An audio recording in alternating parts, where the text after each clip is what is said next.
인구 소멸은 이제 우리나라에서 꽤 익숙한 단어가 됐습니다. 제2의 도시라 불리는 부산도 인구 소멸 문제를 겪고 있기에 수도권을 제외하면 이 문제에서 안전한 곳은 이제 한국에 없죠. 인구 소멸을 진단하는 다양한 지표 중 가장 간단하고 직관적인 소멸 위험 지수가 있습니다. 20세에서 39세의 여성 인구를 65세 이상 고령 인구로 나눈 수치입니다. 당연히 이 수치가 낮을수록 인구 소멸 위험이 높다는 의미인데 오늘 제가 갈 곳은 전국에서 7번째로 낮은 수치를 기록했습니다.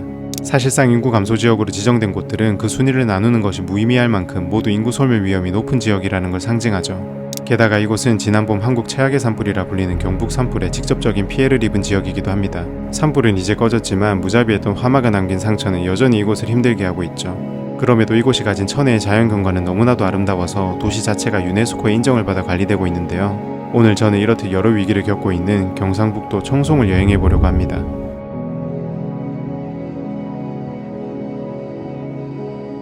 오늘은 부산에서 3시간 걸려가지고 여기 경상북도에 있는 청송에 왔거든요. 오늘 날씨는 굉장히 흐리고 내리자마자 이제 사과 문양이 되게 많습니다. 청송은 오면 여기가 이제 사과가 유명하다는 거를 직관적으로 알 수가 있어요. 저기 지금 시계가 보일지 모르겠는데 지금 이제 11시 17분이거든요. 일단 여기 청송 시내를 둘러보면서 밥을 먼저 먹으려고 합니다. 여기는 창경루라는 곳이거든요. 이것도 되게 멋있어요. 여기 창경루에서 바라보는 풍경이 되게 좋아요. 여기 앞에 천도 흐르고 있고 여기 사과 문양들도 엄청 큰 게 있고, 그리고 여기 창경루 뒤쪽에 보면 또 운봉관이라고 있거든요. 여기도 되게 고즈넉한 곳입니다. 여기 창경루랑 운봉관은 진짜 마을 한복판에 있는 것 같거든요. 여기가 마을의 쉼터 같은 역할을 하는 것 같아요. 와, 지금 이렇게 운봉관이랑 창경루랑 같이 보이는 풍경이 또 기가 막히네요. 아니 근데 사과가 유명한 건 알겠는데 사과가 너무 과하다 싶을 정도로 많은 것 같은데요. 여기도 엄청 큰 사과가 있어요. 저기 엄청 큰 사과가 있었잖아요. 근데 조금만 걸어오면 여기 또 큰 사과가 있어요. 사과가 왜 이렇게 많은겨? 하나의 상징이 한 도시에 이렇게 많은 건 처음 봐요. 제가 뭐 식당 이런 거는 하나도 안 알아보고 와가지고 뭘 먹어야 될지 모르겠어요. 방금 서원공원 앞에 분식집이 있거든요. 여기 가서 그냥 간단하게 먹어야겠습니다. 여기서 애플 꼬마 김밥 1인분과 우동을 주문했습니다. 이름에 애플이 들어가서 김밥에도 사과가 들어간 줄 알았는데 그건 아니었어요.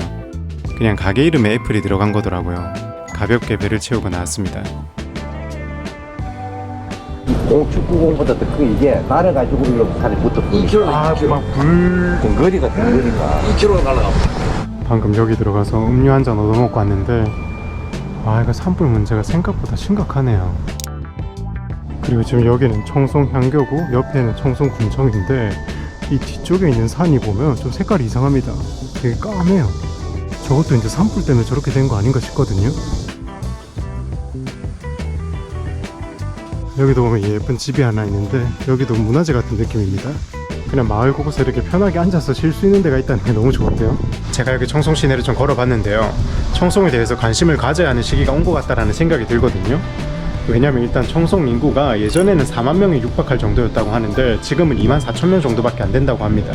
그런데 그 2만 4천 명 중에서도 1만 명 정도의 사람들이 65세 이상의 고령 인구라고 해요. 그런 반면 이제 20세에서 39세까지, 그러니까 젊은 여성들의 인구는 한 1000명 정도밖에 안 된다고 합니다. 그러니까 이걸 바꿔 얘기하면 제가 길 가다가 10명의 어르신들을 만나는 동안 겨우 1명의 젊은 여성을 마주칠 수 있다는 얘기입니다. 그런데 제가 여기 청송 시내를 걸어보니까 체감상도 그런 것 같습니다. 그리고 또 여기 청송에 와보니까 지난 봄에 있었던 산불 피해가 굉장히 컸다는 게 느껴집니다. 불에 타서 까맣게 변한 산도 보이고 직접 피해를 입으신 사람들의 목소리도 들으니까 그 피해 규모가 어느 정도는 이제 실감이 됩니다.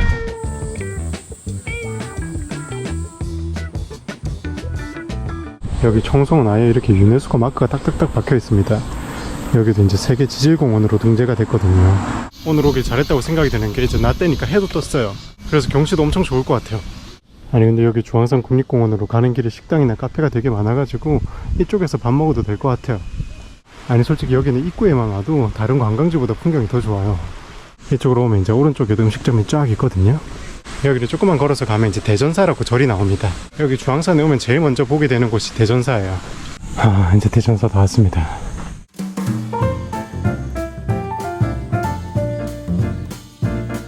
이게 이제 기암단해라고 하는 바위 봉우리인데 이 사찰이랑 같이 보이는 풍경이 너무 멋있죠.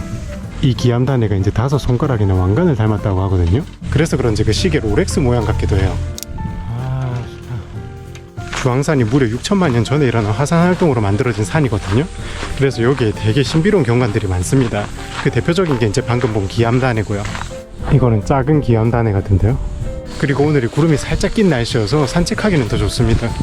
제가 가는 코스는 이제 난이도가 매우 쉬움으로 표시가 되어 있는데 오늘은 편하게 이쪽으로 갔다가 오려고 합니다. 이 코스가 오르막도 별로 없고 왕복으로 해봤자 10km도 안 된다고 하더라고요. 그래서 편하게 갔다 오면 될 것 같습니다. 아, 여기 등산로 시작부터 완전 피톤치드 폭발입니다. 주황산에 오면은 청송이 왜 산소 카페라고 불리는지 바로 납득이 됩니다. 근데 그러고 보니까 여기 O2라고 적혀져 있네요. 지난 봄에 이제 경북 산불이 났을 때 여기 주황산도 피해를 입었었거든요. 그래서 주황산 국립공원도 일부 코스를 통제했다가 이제 정상적으로 개방했다고 합니다. 그래서 지금은 예전처럼 편하게 다 둘러보실 수 있습니다. 길이 대부분 이렇게 평지고 잘 닦여 있어가지고 걷기 되게 좋습니다. 여기는 등산이라기보다 이제 공원 산책하는 느낌이 더 강합니다. 방금 되게 작은 생명체가 지나갔거든요. 다람쥐다, 다람쥐. 일단 여기 주황암으로 먼저 가보겠습니다. 여기 주황암으로 가는 길만 좀 오르막이 있어요. 와, 진짜 지금 여기는 완전 초록초록이에요. 와, 진짜 초록이다. 이게 싼 색연필에 있는 초록색 말고 비싼 파스텔에 있는 그런 색 같아요. 여기 절 옆으로 이렇게 탁 들어오잖아요. 여기서 엄청 시원한 바람이 들어와요. 와, 대박이다. 아니 진짜 에어컨 바람 같은 게 들어와요. 와, 여기 들어오니까 너무 시원한데? 완전 에어컨인데 이거? 이 불과 몇 미터 안 되는 거리인데도 기온이 싹 바뀌어요. 여기는 계단이 좀 있는데 일단 온도 자체가 너무 달라가지고 그게 너무 상쾌해요.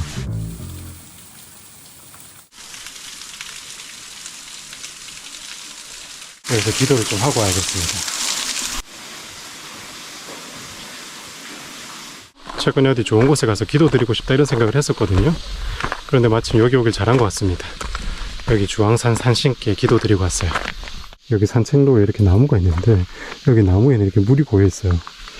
이것도 꽤 신비롭네. 아, 이거 폰트를 좀 무서운 걸로 바꿔야 될 것 같은데요? 무서운 동물 친구들 소개하는데 폰트는 좀 귀여워요. 주황암에서 나와서 이렇게 산책길에 따라서 쭉 오면은 여기 너무 올라가고 싶게 생긴 계단이 있습니다. 와.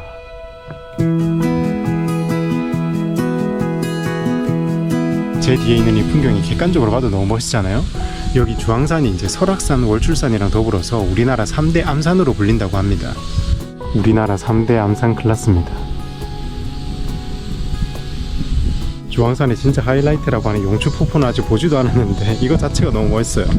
진짜 국립공원은 국립공원인 게 저희 집 뒷산이랑은 스케일이 달라요. 이제 이 다리를 지나서 가면은 용추협곡이 나오나봐요. 아무도 없어. 와, 제가 예전에 주황산 왔을 때는 여기까지 안 왔나봐요. 이거 완전 처음 봐요. 아니 여기는 무슨 영화 아바타에 나오는 장소 같은데요. 와, 지금 이 길 보세요. 이거 말도 안 됩니다 진짜. 그리고 여기가 이제 용추폭포입니다. 아니 진짜 여기서 용이 승천했을 것 같긴 해요. 원래는 고생을 해서 가야 되게 멋진 풍경이 나오잖아요. 그런데 여기는 고생을 전혀 안 해도 멋진 풍경이 나오니까 이게 진짜 큰 장점입니다. 이제 용연폭포에 다 온 것 같아요. 오, 저기도 대박인 것 같아요. 제가 사진으로 봤을 때는 주황산에 있는 폭포 중에서는 여기가 제일 멋있더라고요. 진짜 그럴지 한번 보러 갑시다. 홀랄라.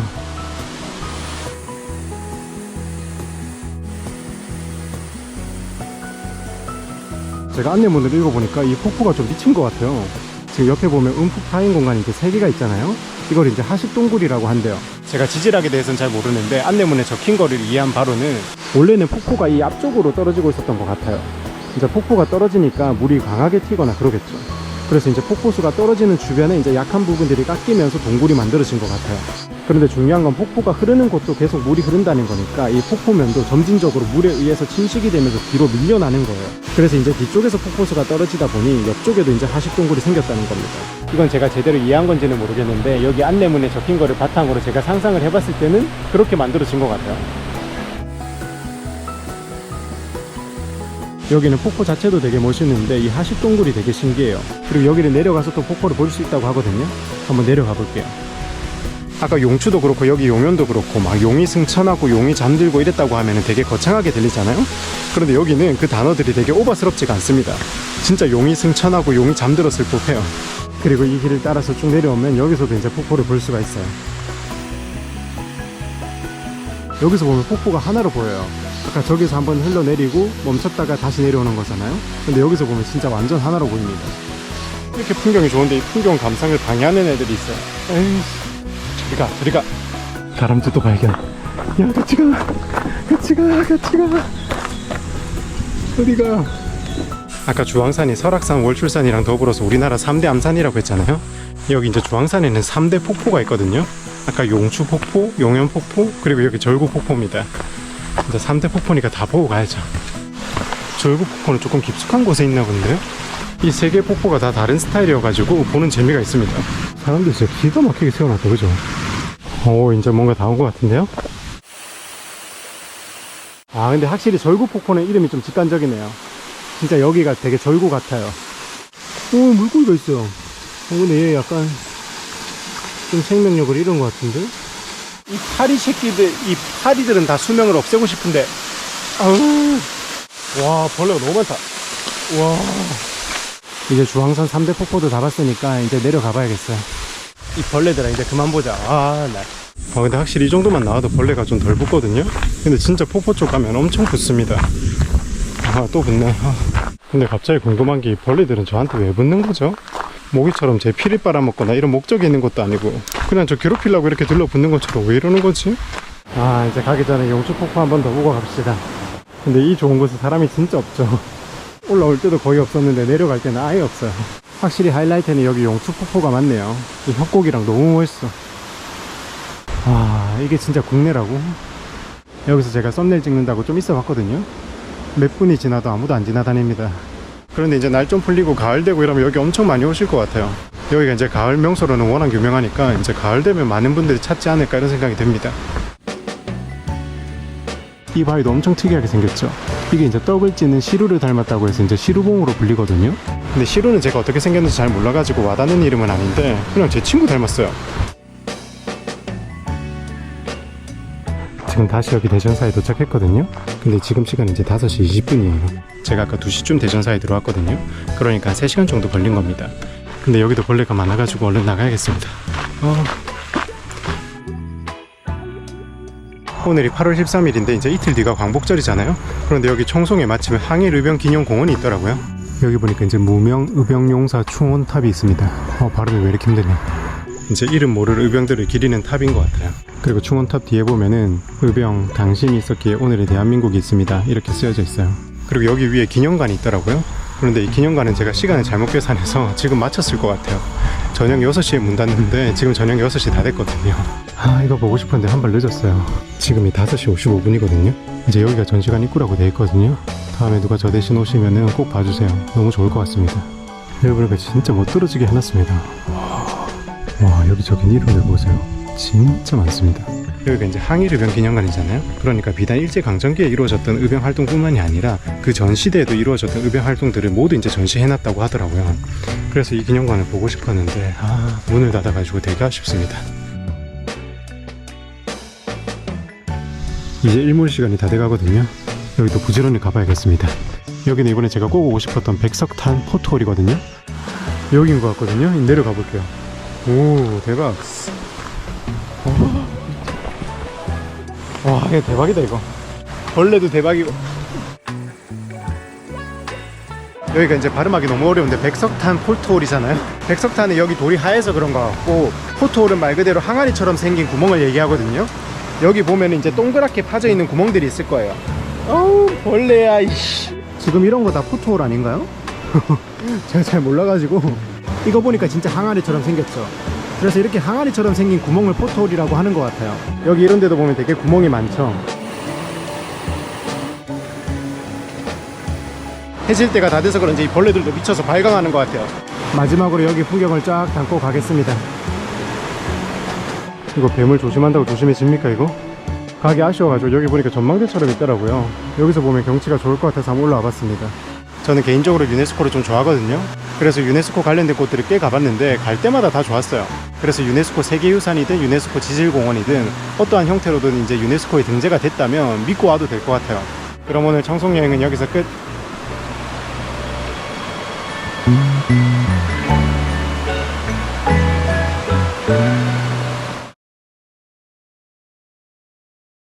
조선 후기의 한 도인이 경상남도의 남강을 건너다가 갑자기 걸음을 멈췄습니다. 그는 남강에 있는 가마솥처럼 생긴 바위를 보며 이 바위 주변 20리 안에 큰 부자가 나올 거라고 예언을 했죠. 놀랍게도 그 예언은 현실이 됐습니다. 이 바위에서 정말 20리 정도 떨어져 있는 무려 3마을에서 큰 부자가 한 명도 아닌 여러 명이 쏟아져 나온 것입니다. 그것도 비슷한 시기에 말이죠.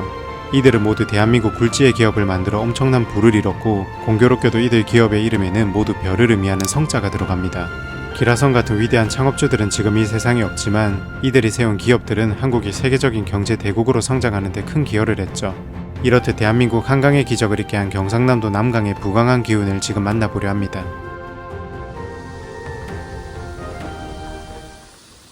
제가 도착한 여기는 경남 의령입니다. 오늘의 이제 최종 목적지는 진주인데, 진주에 가기 전에 의령에 먼저 들렀어요. 제가 최근에 이북으로 호암자전이라는 책을 읽었거든요.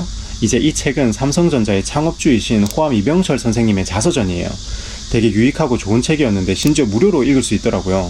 아무튼 그 책을 읽고 나니까 의령에 그 보고 싶어지는 거예요. 왜냐면 호암 선생님이 실제로 살았던 곳이 여기 경남 의령이기 때문입니다. 여기가 지금 마을 입구거든요. 여기 이제 우자라고 돼 있어요. 여기 보면 이제 호암 이병철 선생 생가 표시가 있거든요. 이쪽으로 가볼게요. 호암 선생님이 이제 일제강점기가 본격화되던 1910년에 태어나셨거든요. 그런데 이제 집안 자체는 굉장히 부유했다고 하는데 집에서 바로 그게 느껴집니다. 입구에서부터 이 집이 진짜 으리으리해요. 대문을 들어오면 이렇게 바로 우물이 있고, 그 뒤로 이제 사랑채가 보여요. 뭔가 지금의 삼성이랑도 잘 어울리는 고택이에요. 진짜 멋있다. 여기가 이제 사랑채고, 이제 뒤쪽이 이제 안채라고 돼 있더라고요. 집안에 우물이 2개나 있다니 이것도 이제 부유했으니까 가능한 거 아닐까요? 여기는 창고로 쓰였던 공간 같습니다. 창고도 꽤나 커요. 제가 호암자전 책에서 보니까 호암 선생님이 어렸을 때는 이 집에서 일하시던 노비가 한 30명 정도 있었다고 해요. 그러니까 엄청난 부자였던 겁니다. 여기는 건물 자체가 다 멋있어가지고 볼맛이 납니다. 이게 이제 돈의 맛인 것 같아요. 여기 안채 옆에 있는 바위도 무슨 작품처럼 생겼어요. 여기 표지판에 보시면 길 이름도 호암길입니다. 그리고 유명한 기업가들 중에서 대학을 중퇴하신 분들이 꽤 있잖아요. 대학 졸업장 없이 성공한 자퇴의 아이콘이라고 하면 보통 스티븐 잡스, 마크 저커버그, 빌 게이츠 등이 떠오르는데, 사실 그보다도 훨씬 이전에 호암 선생님이 이제 자퇴의 선구자였습니다. 왜냐하면 호암 선생님은 도쿄 와세다 대학을 다니셨는데 대학을 중퇴하고 사업에 뛰어드신 거거든요. 유학을 떠나는 것도 쉽지 않았던 시기에 과감하게 중퇴를 하고 사업에 도전했다는 것도 개인적으로는 되게 대단한 것 같습니다.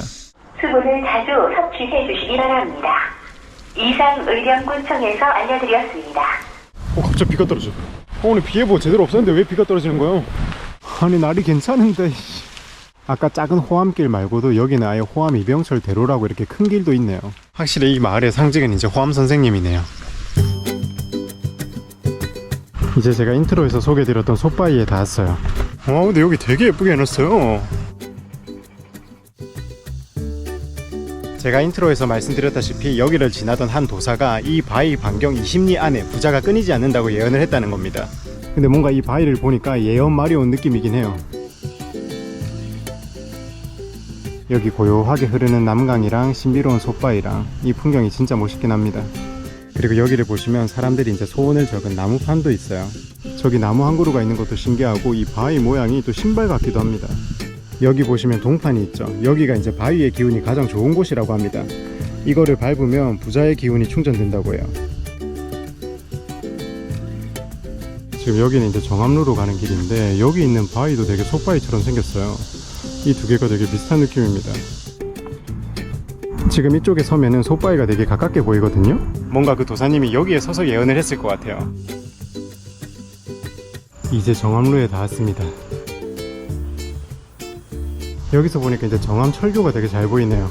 와, 저기 솥바위를 정암이라고도 부르는데 정암이라는 뜻 자체가 이제 솥바위라고 합니다.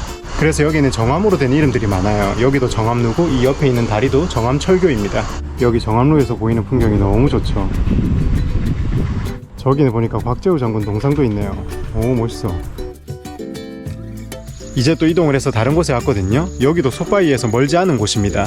여기는 경상남도 함안에 있는 작은 마을이에요. 여기에도 엄청난 기업가의 생가가 있습니다. 지금 여기는 만우 조홍재 선생님의 생가가 있는 마을입니다. 만우 조홍재 선생님도 호암 이병철 선생님과 연이 깊어요. 왜냐면 1948년에 두 분이서 공동으로 출자를 해서 삼성물산이라는 회사를 만듭니다. 이제 호암 선생님이 사장, 만우 선생님이 부사장으로 회사를 운영했어요. 참고로 나이는 만우 선생님이 4살 더 많습니다. 아무튼 두 분이서 사업을 잘 해오다가 이런저런 일로 두 분의 사이가 조금 틀어져요. 그래서 호암 선생님과의 동업관계를 청산을 하고 이제 만우 선생님이 삼성에서 나오게 돼요. 그때 이제 만우 선생님의 나이가 50대, 그러니까 당시의 기준으로 보면 적지 않은 나이였음에도 불구하고 새롭게 도전을 하십니다. 그렇게 1962년에 독자적으로 회사를 설립하시는데 그 회사가 효성물산 주식회사입니다. 이게 이제 오늘날의 효성그룹과 한국타이어의 기틀이 된 회사예요. 취업 준비할 때 한국타이어에 지원했었는데 서류 광탈해서 개인적으로 아픈 기억이 있는 회사지만 굉장히 좋은 회사인 건 분명합니다. 아무튼 이 훌륭한 기업을 만드신 분이 만우 조홍재 선생님이거든요. 이 마을에 이제 만우 선생님의 생가가 있습니다. 이 생가를 한번 둘러볼게요. 만우 선생님도 호암 선생님처럼 집이 되게 부유했다고 합니다. 함한 대지주의 아들이었다고 하거든요. 그래서 여기 생가에서도 그 부유함이 느껴질 것 같아요. 여기 부자 기운을 받으려면 방명록을 작성해야 된대요. 저도 하나 써보겠습니다. 유튜브 성공이라고 썼습니다. 여기가 아까 호암 선생님 집보다 더 큰 것 같은데요? 여기가 지금 사랑채 뒷면이거든요. 여기 보면 이제 불 지필 수 있는 곳도 있고 되게 예쁩니다. 이건 다 용도가 뭐죠? 그게 궁금하네. 여기는 이제 안채라고 합니다. 저는 이 나무 기둥들이 너무 좋아요. 그리고 여기도 어김없이 우물이 있어요. 생각해보니까 보통 마을에 우물이 하나 정도 있잖아요. 그런데 아까 호암 선생님 집도 그렇고 여기도 그렇고 집안에 우물이 있는 거니까 진짜 부유했던 것 같아요. 여기는 뭐 하는 공간이죠? 저는 여기서만 살아도 좋겠는데요. 여기 생가들은 계속 관리가 잘 되고 있어서 그런지 지금 봐도 되게 고급스러워요. 이런 농기구들도 이렇게 놔두니까 진짜 느낌 있어요. 여기 창업주분들의 생가는 시간 내서 얼마나 가치가 있는 것 같아요. 그분들의 뭐 부자 기운을 받는 것도 되게 중요하지만 이 건물들 자체가 되게 미적으로 가치가 있는 것 같습니다. 이 건물들 자체가 되게 멋있고 예뻐서 보는 것만으로도 만족감이 생겨요. 조홍재 선생님의 호가 만우잖아요. 이게 이제 늦을 만에 어리석을 웃자라고 합니다. 엄청 대단한 분이신데 호의 의미가 조금 특이하죠. 이 호를 만우 선생님이 직접 지었다고 합니다. 이 만우라는 단어가 조홍재 선생님의 인생을 되게 잘 상징한다고 해요. 만우 선생님 집이 엄청 부유하긴 했지만 어릴 때 학교도 남들보다 훨씬 늦게 들어갔다고 합니다. 그리고 대학도 당시 기준으로 보면 늦은 나이에 졸업하셨다고 해요. 그리고 좀 전에 말씀드렸듯이 자기 회사도 이제 56세의 나이로 설립을 했으니 늦게 시작한 거고요. 사실 이 집에서도 느껴지겠지만 엄청나게 부유한 집안의 사람이었잖아요. 그런데 그렇게 편하게 지낼 수 있는 환경에 있음에도 불구하고 계속 꿋꿋하게 도전을 했던 겁니다. 제가 아직 만우 선생님에 대해서는 아직 많은 걸 알지 못하지만 일단 이 부분만 봐도 되게 존경스러운 인물인 것 같아요. 이제 진주에 왔습니다. 빨리빨리 이동한다고 했는데도 벌써 오후 3시예요. 여기는 진주에 있는 지수면이거든요. 여기에는 엄청 유명한 학교가 있습니다.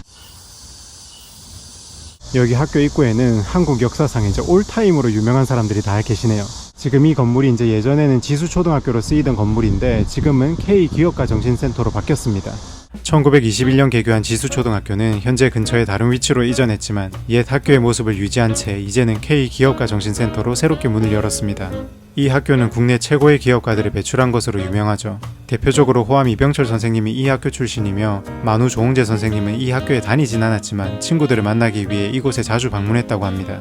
또한 LG와 GS의 뿌리가 되는 금성을 설립한 연암 구인의 선생님도 이 학교 출신입니다. 참고로 젊은 분들은 잘 모르실 수 있지만 LG가 럭키 금성의 앞글자를 따서 만든 이름이죠. 이 밖에도 LIG와 LS를 비롯한 수많은 기업의 창업주들이 이 학교 출신입니다. 진주가 대한민국 기업가 정신의 수도라 불리는 이유가 있는 것이죠. 이곳에는 이 학교 출신 기업가들에 대한 정보는 물론이고 한국 산업의 역사 그리고 세계적인 기업들에 대한 정보도 함께 볼 수 있습니다. 이곳엔 꼭 봐야 하는 나무가 한 그루 있어요. 부자소나무라 불리는 나무입니다. 여기 부자소나무 앞에서 사진을 찍으면 부자가 된대요. 여기서 썸네일 찍어야겠습니다. 이 나무는 이곳에서 어린 시절을 보냈던 세 기업의 창업주들이 함께 심었다고 전해져요. 그래서 그들의 꿈과 희망이 깃든 나무라고 합니다. 여기 코끼리 뒤에 있는 건물로 가면은 옛날 교실의 모습을 볼 수가 있대요. 여기가 이제 옛날 교실을 재현한 공간이라고 하는데 한번 들어가 볼게요. 일단 여기 너무 시원하고 공간이 진짜 귀여워요. 여기 앉아보고 싶긴 한데 제가 앉으면 의자가 부서질 것 같아요. 이 학교가 얼마나 대단했냐면 1980년대에 한국의 100대 재벌 중에서 30명이 이 지수초등학교 출신이었다는 신문 기사가 있었대요. 그러니까 지금의 대치동은 진짜 애교 수준이라고 보면 됩니다. 심지어 여기는 서울에 있는 것도 아니고 진주에 있는 작은 마을에 있는 학교입니다. 여기 보면 되게 귀여운 안내문이 있거든요. 구인의 회장님과 이병철 회장님이 둘 다 3학년 1반이었다고 합니다. 그래서 여기 교실도 지금 보면 3학년 1반이라고 돼 있어요. 그리고 여기 보면 지수 공립보통학교라고 돼 있잖아요. 보통학교는 지금은 잘 쓰이지 않는 말인데 일제강점기 당시에 초등학교를 지칭하던 말이었다고 해요. 그래서 당시에는 지수 보통학교라고 불렸다고 합니다. 마지막으로 상남관에 들렀습니다. 이곳에는 현재 도서관과 카페가 있어요. 도서관은 바로 스킵하고 카페로 갔습니다. 커피랑 빵을 주문했는데 일단 가격이 완전 착했어요. 그리고 진주는 도시의 마스코트가 엄청 유명합니다. 이렇게 생긴 하모라는 캐릭터인데 진짜 귀엽죠. 저는 처음에 곰인 줄 알았는데 수달이라고 하더라고요. 괜히 수달로 한 건 아니고 수달이 진주의 진양호와 남강에 서식하는 천연 기념물이라고 합니다. 또 자세히 보시면 진주를 상징하기 위해서 머리 위에는 조개가 있고 목에는 진주 목걸이를 하고 있대요. 하모라는 이름은 저처럼 경상도 사람이라면 바로 그 느낌을 이해하는데 이게 동의나 긍정의 의미를 담고 있는 말이거든요. 그래서 희망적인 느낌을 준다고 해서 하모라는 이름이 붙었다고 합니다. 아무튼 제가 주문한 건 하모빵인데 너무 귀엽게 생겨서 먹기가 좀 힘들었습니다. 그리고 이제 지수초등학교 옆으로 오면은 지수 승산마을이라고 있거든요. 여기도 부자마을로 유명합니다. 여기는 유명한 기업가들의 생가가 한 채가 아니라 여러 채가 있어요. 이제 이쪽이 다 승산마을이거든요. 이 마을 뒤쪽에 보면은 방어산이라고 산이 있고 또 마을 앞쪽으로는 남강이 흐르고 있다고 합니다. 그러니까 전형적인 배산 임수지형인 거예요. 그래서 풍수지리적으로도 여기가 기운이 되게 좋은 곳이라고 합니다. 또 해질 때 다 돼가니까 벌레가 엄청 많아요. 부자 기운 얻으려고 이 마을에 왔는데 벌레만 꼬이고 있어요. 이 마을은 한 600여 년 전에 김해 허씨가 이곳에 자리를 잡으면서 허씨 집성촌을 만들었다고 해요. 그리고 300년쯤 지나서 능성 구씨를 사위로 맞이하면서 이제 허씨랑 구씨가 조화를 이루면서 살게 됐다고 합니다. 그래서 이곳에 계신 분들의 성을 보면 다 허씨 아니면 구씨입니다. 제가 이 길을 따라서 쭉 왔는데요. 여기서부터 이제 어마어마한 이름들이 있습니다. 여기는 이제 일제 창업주이신 구인의 선생님의 생가예요. 그런데 안에는 들어가 볼 수가 없는 것 같습니다. 여기가 이제 구인의 선생님의 생가면 바로 옆에 이제 구자원 선생님의 생가가 있어요. 이제 이분은 LIG 창업주라고 합니다. 그런데 여기도 들어가 볼 수는 없습니다. 여기 담 너머로 풍경이 좀 보이는데 집들이 장난 아니에요. LG 창업주, LIG 창업주, 그리고 바로 옆집에는 이제 또 쿠쿠전자 창업주의 생가가 있습니다. 어차피 못 들어가지만 굳이 안 들어가 봐도 될 것 같아요. 이렇게 밖에서 봐도 그 느낌이 잘 전해집니다. 여기가 이제 쿠쿠전자 창업주 생가의 바로 옆길인데 이 길이 진짜 미쳤어요. 이렇게 멋들어지는 고택들이 있으니까 이 마을 자체의 분위기가 너무 좋아요. 심지어 여기는 집 안인데도 이렇게 멋있는 대나무가 있어요. 와, 미쳤다. 이 길은 진짜 이상적인 시골길 같아요. 와, 어떻게 이렇게 예쁘지? 지금 여기서 보는 이 풍경이 진짜 말도 안 됩니다. 뒤에 보이는 산이랑 담벼락이랑 고택이랑 이 논밭이랑 진짜 너무 예뻐요. 한국의 역사를 돌이켜보면 삼성, LG, 효성 같은 이렇게 훌륭한 기업들의 역할이 정말 컸다고 생각이 들어요. 제가 해외여행을 하면서 성장 잠재력이 큰 나라들을 종종 봤었는데 자국 기업이 제대로 없는 나라들은 발전하는 과정에서도 그 성장의 효과를 제대로 누리지 못하더라고요. 그런 관점에서 보면 다행히 우리나라는 발전하는 과정에서 훌륭한 국내 기업이 많았다고 생각이 들어요. 해외 기업에 의존하지 않고 자국 기업을 중심으로 발전을 했다 보니까 보다 튼튼하게 성장을 할 수 있었던 것 같아요. 그래서 저는 오늘 만나본 훌륭한 기업들의 창업주들이 되게 존경스럽더라고요. 물론 대부분의 창업주들이 부유한 환경에서 남들보다 비교적 좋은 환경에서 출발했다고는 하나 그 역사적 시기를 보면 결코 순탄치 않았을 거란 말이죠. 그런 과정에서도 다양하게 도전을 하고 사업을 확장하고 결과적으로는 세계 인류 기업에 도달했다는 게 참 기적적인 일인 것 같아요. 뭐 당연한 이야기겠지만 훌륭한 기업이 없으면 나라도 발전하기 힘들 것 같아요. 그래서 많은 사람들이 기업가를 꿈꿀 수 있도록 사회적 인식이나 제도가 개선되면 좋겠고 이를 바탕으로 훌륭한 기업들이 더 많이 생기면 좋겠습니다. 저는 그냥 편하게 부자 되고 싶어요. 아무튼 여기서도 좋은 기운을 많이 얻고 갑니다. 이제 진주 시내로 가볼게요. 이 물빛나루 쉼터 이름 진짜 예쁘죠? 이런 한국적인 이름이 더 많아지면 좋겠어요. 여기 물빛나루 쉼터에서 유람선 티켓을 살 수가 있거든요. 그런데 지금 직원분들이 식사하러 가셔가지고 잠깐 기다려야겠습니다. 지금 이제 6시 반이거든요. 요즘은 일몰 시간이 7시더라고요. 제가 해질 때 여기서 유람선을 타면 좋을 것 같다고 생각이 들어가지고 여기 왔습니다. 아마 저기서 배를 탈 수 있는 것 같아요. 여기 유람선 이름은 되게 느낌 있는데 김시민호입니다. 이 물빛나루 쉼터 건물 자체도 되게 멋있죠. 그리고 여기서 직원분께서 설명해 주셨는데 김시민호가 두 척이 있대요. 이 가까운 곳에 있는 게 1호고 뒤에 있는 게 2호인데 1호는 다 뚫려 있어서 개방감이 있는 대신 이동이 자유롭지가 않대요. 운행하는 동안 거의 앉아 있어야 한다고 하더라고요. 그리고 이제 2호가 새로 만들어진 건데 저거는 안에 에어컨도 있고 이동도 자유롭고 그렇다고 합니다. 처음에는 1호가 개방감이 있어서 1호 한다 그랬는데 말씀 들어보니까 2호를 해야겠더라고요. 그래서 2호로 하기로 했습니다. 이 유람선은 이름도 김시민호여서 진주에 대한 상징성도 있고 디자인도 한국적이어가지고 너무 좋은데요? 근데 방금 매표 직원분이 오셨는데 2호는 예약이 다 찼대요. 그래서 어쩔 수 없이 1호 타야 됩니다. 그냥 2호 타려고 하면 그 다음 시간대도 있는데 마냥 기다리기가 그래가지고 그냥 1호 타야겠습니다. 아무튼 10분 전부터 입장이 가능하니까 곧 들어갈 수 있을 것 같아요. 아, 지금 들어가도 되는구나. 구명조끼를 착용하고 구석진 곳에 앉았습니다. 한 10분 정도 같이 탔던 것 같아요. 서서히 해가 지고 있는 시간이어서 유람선을 타는 내내 주변 색감이 변했어요. 제가 해질녘을 좋아하는 이유입니다. 짧은 시간 안에 다양한 모습을 만날 수 있거든요. 가장 먼저 보인 건 진주성이었습니다. 임진왜란 당시 우리나라의 3대 대첩이라 불리는 게 있어요. 다들 아시는 이순신의 한산도 대첩, 권율의 행주 대첩, 그리고 마지막이 진주 대첩입니다. 한산도 대첩이나 행주 대첩에 비해서는 인지도가 좀 떨어지는데 진주 대첩도 굉장히 중요한 전투였고 그 진주 대첩이 일어난 곳이 여기 진주성입니다. 진주성에서 3,800명 정도 되는 병력으로 3만의 왜군을 물리친 미친 전투였어요. 그리고 이 전투를 이끌었던 사람이 이 배의 이름인 김시민 장군이죠. 안타깝게도 전투 중에 김시민 장군은 사망하셨는데 일본에게 큰 피해와 충격을 안겨준 위대한 전투였습니다. 아무튼 그 엄청난 역사가 담긴 곳이 여기 진주성입니다. 고개를 돌리면 귀여운 하모의 뒤태도 보이고 이내 진주교가 나옵니다. 솔직하게 국뽕을 쫙 빼고 객관적으로 봐도 파리의 생강 유람선 뺨치는 풍경이었습니다. 유람선은 30분 정도 운행했던 것 같고 채 만원도 되지 않는 금액으로 이런 경치를 누릴 수 있다는 게 신기했어요. 부산 바다에서 요트를 타고 진주 남강에서 김시민호를 타면 경상도의 서로 다른 매력을 제대로 느낄 수 있을 것 같습니다. 쓸데없이 장어 먹으러 왔습니다. 진주에 장어가 유명하다고 하더라고요. 이렇게 비싼 거 먹으면 적절한 쓰임이라도 있어야 되는데 괜한 기력만 채우고 왔습니다. 민물 장어가 더 비싸서 바다 장어로 먹었고 사실 너무 배고픈 상태여서 맛이 제대로 안 느껴졌어요. 그냥 빠르게 먹고 나왔습니다. 제가 이번에 진주에 꼭 오고 싶었던 이유가 있습니다. 지금 진주성에서 국가유산 미디어아트 행사가 진행되고 있거든요. 제가 프랑스의 샤르트르에서 빛의 샤르트르라는 행사를 경험했었는데 정말 너무 아름다워서 우리나라에도 이런 게 있으면 좋겠다 생각한 적이 있어요. 그런데 이미 우리나라에서도 국가유산을 활용한 미디어아트 사업을 활발히 하고 있더라고요. 그래서 직접 눈으로 보고 싶었고 마침 시기가 맞아 진주에 오게 됐습니다. 관람하기 편하게 의자도 구비돼 있었고 여름밤 분위기와 잘 어울리는 풍경이었어요. 시작되자마자 이건 무조건 봐야 된다고 강하게 느껴졌습니다. 샤르트르에서 받았던 감동을 여기서도 똑같이 느꼈어요. 전통적인 유산과 현대적인 기술이 만나면 이토록 특별한 풍경이 만들어지고 찬란한 빛에 비추는 우리의 유산이 이토록 아름답다는 걸 다시 한번 깨닫게 됐습니다. 부강한 기운을 느끼기 위해 떠난 여행이었는데 다른 것보다 마음의 풍요로움을 느끼게 됐어요. 제가 그토록 선망하던 프랑스의 아름다운 풍경에도 전혀 밀리지 않는 진주는 어쩌면 지금 한국에서 가장 아름다운 여행지가 아닐까 하는 생각마저 들었습니다. 그럼 이번 남강 여행은 여기서 마칠게요.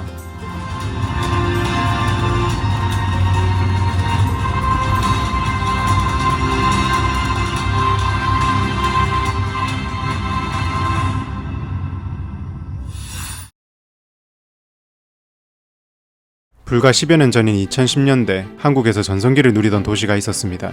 이곳 특유의 낭만적인 분위기는 수많은 여행객을 이끌었고 세계적인 수준으로 조성된 국가 산업단지가 활성화되면서 도시의 경제는 더할 나위 없이 성장했죠. 게다가 이 기세를 몰아서 여기에 날개를 달아주는 일들이 연달아 생겼습니다. 2012년에 이 도시를 제목으로 한 노래가 대박이 터지며 낭만의 도시라는 이미지가 제대로 구축됐고 뒤를 이어 세계 박람회인 엑스포까지 성공적으로 개최하며 이곳은 대한민국에서 가장 뜨거운 도시로 부상했죠. 그러나 지금 이 도시는 차갑게 변했습니다. 도시 경제의 근간을 이루는 석유화학 산업이 전례 없는 위기를 맞았고 각종 부정적인 관광 서비스 논란으로 도시 이미지도 지속적으로 악화됐죠. 이로 인해 이곳의 분위기는 10년 전과는 너무나 달라졌다고 하는데요. 낭만의 도시 하면 언제나 1순위로 떠오르는 전남 여수의 오늘을 지금 만나보겠습니다.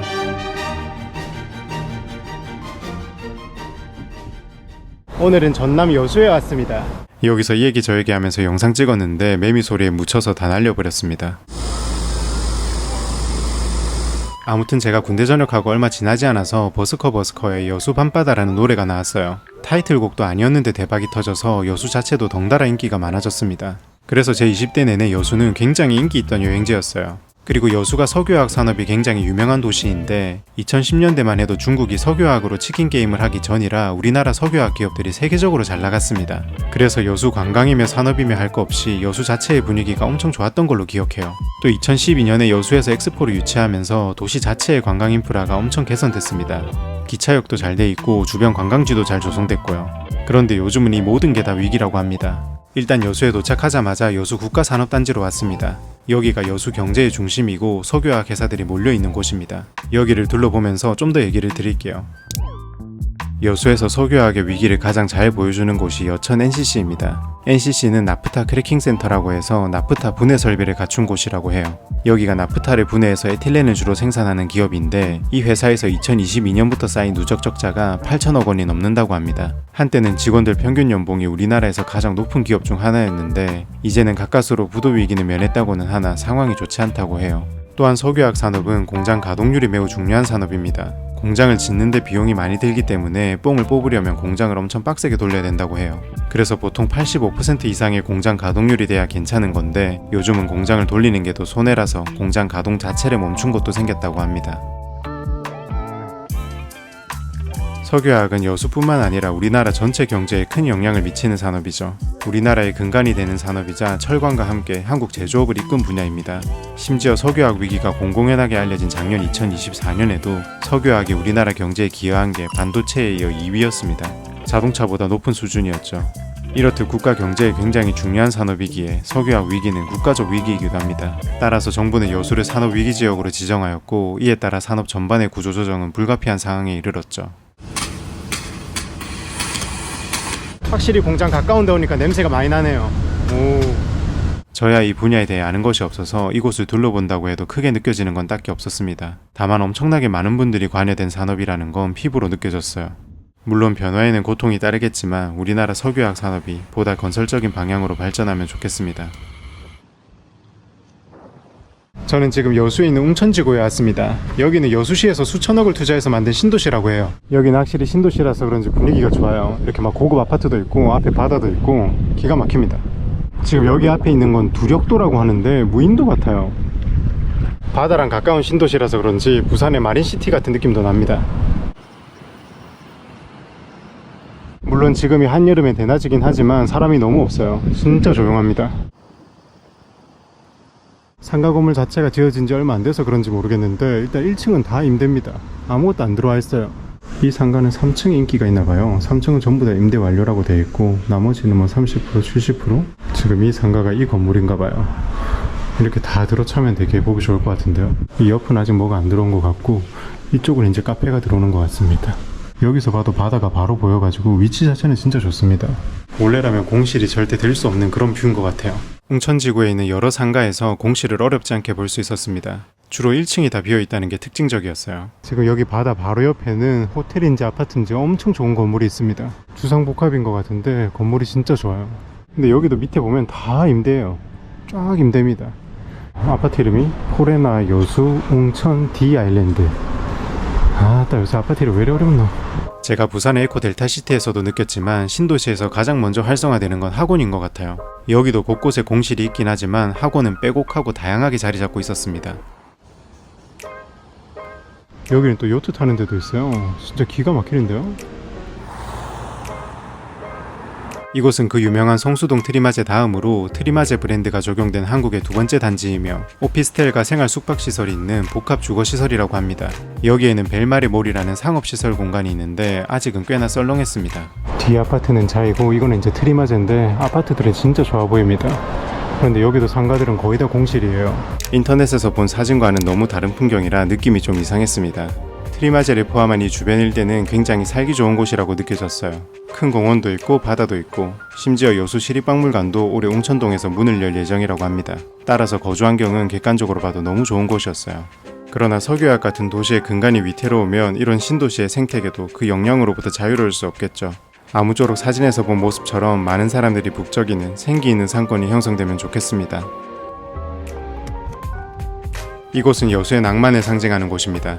푸르른 바다가 펼쳐져 있고 고개를 들면 거북선 대교와 그 위를 지나가는 케이블카가 있죠. 이 특유의 아름다움은 달이 뜨는 밤에 더 극대화됩니다. 여수의 낭만적인 야경하면 가장 먼저 떠오르는 곳이 여기죠. 그리고 그 분위기를 만끽할 수 있는 낭만포차 거리가 유명한 곳이기도 합니다. 저야 혼자 여행 왔기 때문에 낭만포차에 앉아서 술 마실 일은 없고 대신 저처럼 쓸쓸하게 서 있는 하매를 만나러 왔습니다. 한국의 젊은 사람들 사이에서 탈조선이라는 말이 유행하기 훨씬 전인 17세기 조선에서 진심으로 탈조선을 바라던 사람이 있었습니다. 네덜란드인인 핸드릭 하멜입니다. 1653년 네덜란드 동인도 회사의 선박이었던 스페르베르호는 일본 나가사키로 향하던 중 제주도 근처에서 난파됩니다. 그 배에 타고 있던 승무원 64명 중 36명만이 살아남았죠. 살아남은 사람 중 한 명이 하멜이었습니다. 이들은 곧장 조선에 억류되었고 무려 13년 동안 조선에 갇혀 있었습니다. 당시만 해도 조선은 외국인의 출입을 엄격히 제한하던 나라였거든요. 그렇기에 외국인은 조선에서 결코 환영을 받는 존재가 아니었습니다. 탈출을 감행하려다 붙잡혀 맞기도 했고 먹을 것이 없어 구걸하기도 했습니다. 불쌍한 하멜. 하멜 일행은 조선에서의 마지막 시기를 이곳 여수에서 보냈습니다. 현재 여수의 진난간 일대에서 3년 정도 생활을 했는데 이곳에서도 고된 노역을 하며 고난의 여정은 지속됐죠. 그러나 영원한 고통은 없는지 이곳에 새로 부임한 이도빈 수사 덕분에 그들은 드디어 탈조선할 기회를 갖게 됩니다. 하멜 일행을 가엾게 여긴 그는 그들이 도망갈 수 있는 환경을 만들어 주었죠. 그리하여 이들은 어렵게 배를 구해 필사적으로 조선을 탈출하게 됩니다. 사람들 몰래 조용히 탈출에 성공한 그들은 원래의 목적지였던 일본에 도착했고 머지않아 자신들의 고국에도 돌아갈 수 있게 됐습니다. 우리가 지금 하멜이라는 인물을 기억하는 건 그가 남긴 기록 덕분입니다. 하멜은 자신이 조선에서 경험한 것들을 상세히 기록하여 세상에 공개했습니다. 이는 조선의 시대상을 세세하게 담아낸 첫 서양인의 기록이었고 당시만 해도 생소했던 조선이라는 나라를 세계에 소개한 의미 있는 계기가 됐습니다. 그리고 그 기록은 하멜 표류기라는 이름의 책으로 여전히 세상에 남아있죠. 이 책을 사서 읽어봤는데 꽤 재밌었어요. 조선이 너무나 신기했던 이방인의 시선으로 쓰여진 글이라 관점 자체가 신선했고 지금의 한국과는 너무나 다른 조선의 모습을 상상할 수 있어 흥미로웠습니다. 아무튼 조선에서 굉장히 힘든 시기를 보낸 하멜이지만 그를 통해 기록의 가치에 대해 다시 한번 느끼게 됐습니다. 하멜 이야기 들으면 좀 짠하죠. 여기 지금 하멜 등대가 있는 이쪽에서 아마 배를 타고 조선을 탈출했을 거예요. 아무튼 조선에서 고생을 되게 많이 하다가 탈출한 하멜입니다.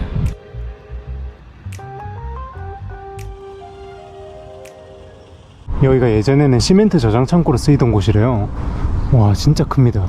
이곳은 진짜 마음에 드는 곳이었어요. 과거 산업시설인 시멘트 사일로를 멋진 문화시설로 변화시켰다는 게 특별했습니다. 그리고 건물 외부에는 하프 형태의 파이프 오르간이 설치돼 있었는데 세계에서 가장 큰 소리를 내는 파이프 오르간으로 기네스북에 등재됐다고 해요. 연주하는 곳은 건물 앞쪽에 있었고 138.4dB의 소리를 냈다고 돼 있었어요. 이게 일상에서는 접하기 힘든 정도의 엄청 큰 소리라고 해요.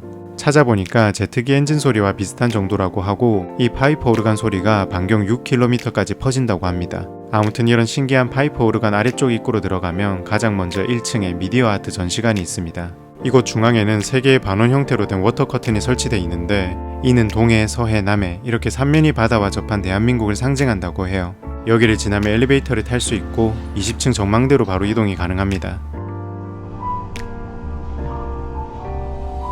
이곳에는 카페도 있고 자유롭게 전망을 즐길 수 있는 테라스도 있어요. 우선 탁 트인 전망을 다양하게 만끽할 수 있어 좋았습니다. 도심의 아파트, 여수 엑스포 시설, 비고가 있는 바다, 그리고 뒤쪽에 있는 한옥 호텔까지 풍경이 너무나 다채로웠어요. 그리고 고소공포증이 있는 저도 편하게 거닐 수 있는 작은 스카이워크 공간도 있었습니다. 그냥 가기는 아쉬워서 시그니처 메뉴로 보이는 음료를 시켜서 앉았습니다. 위에 얹어진 아이스크림을 너무 급하게 먹어서 머리가 띵했어요. 이걸 좀 있어 보이는 말로는 브레인 프리즈라고 하더라고요. 아무튼 혼자서도 이곳의 분위기를 잘 만끽하고 다시 땅으로 내려왔습니다. 해질 때 다 돼서 좀 시원해졌거든요. 여기 진짜 거닐기 좋습니다. 제가 미처 몰랐는데 여기 비고에서 분수쇼를 한대요. 이게 4월부터 이제 10월까지 하는 건데 지금은 9월이니까 이제 수요일부터 일요일까지 1회 운영한대요. 1시간 정도 있으면 하니까 여기서 좀 기다렸다가 그거 보고 가야겠습니다. 이쪽 공간들을 엑스포 할 때 잘 조성해 놓으니까 이후에도 다양하게 쓰일 수 있는 것 같아요. 여수 오랜만에 왔는데 역시나 좋네요. 여기 보면 이제 아쿠아 플래닛이라고 해서 뭐 이런 것도 있고 뒤에 되게 호텔들도 많습니다. 여기는 이렇게 좋은 호텔들도 많아서 관광 인프라도 나름 잘 조성되어 있는 편입니다. 여수가 또 좋은 점이 야경이 예쁜 곳이 많아요. 여기도 예쁠 거고 아까 그 낭만포차 있는 그쪽도 야경이 예쁘거든요. 그래서 여기는 하루 종일 있어도 볼 게 많아요.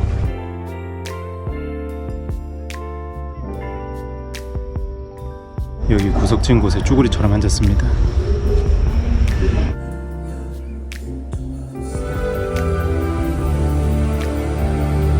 세월이 흐르면서 여수의 환경은 변했다고 하나 여수가 주는 낭만의 분위기는 과거와 다름이 없었습니다. 특히 여수에서만 느낄 수 있는 특유의 밤 분위기는 하나도 바뀌지 않았더라고요. 심지어 해상에서 펼쳐지는 아름다운 분수까지 더해지니 더할 나위 없이 아름다웠습니다. 그리고 여수는 365개의 섬이 있는 섬의 도시로도 유명해요. 내년 2026년에는 여수에서 여수 세계섬 박람회를 개최할 예정이라고 합니다. 이런 좋은 행사도 계획돼 있으니 앞으로도 많은 분들이 여수를 찾으면 좋겠습니다. 그럼 낭만의 도시 여수 여행은 여기서 마치겠습니다.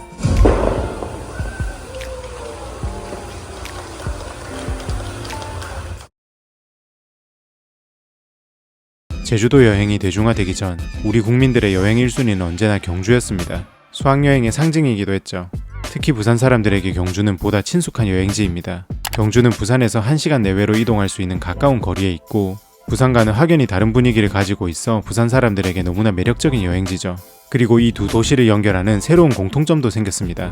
바로 에이펙입니다. 2005년의 부산과 2025년의 경주는 에이펙으로 이어지게 됐죠.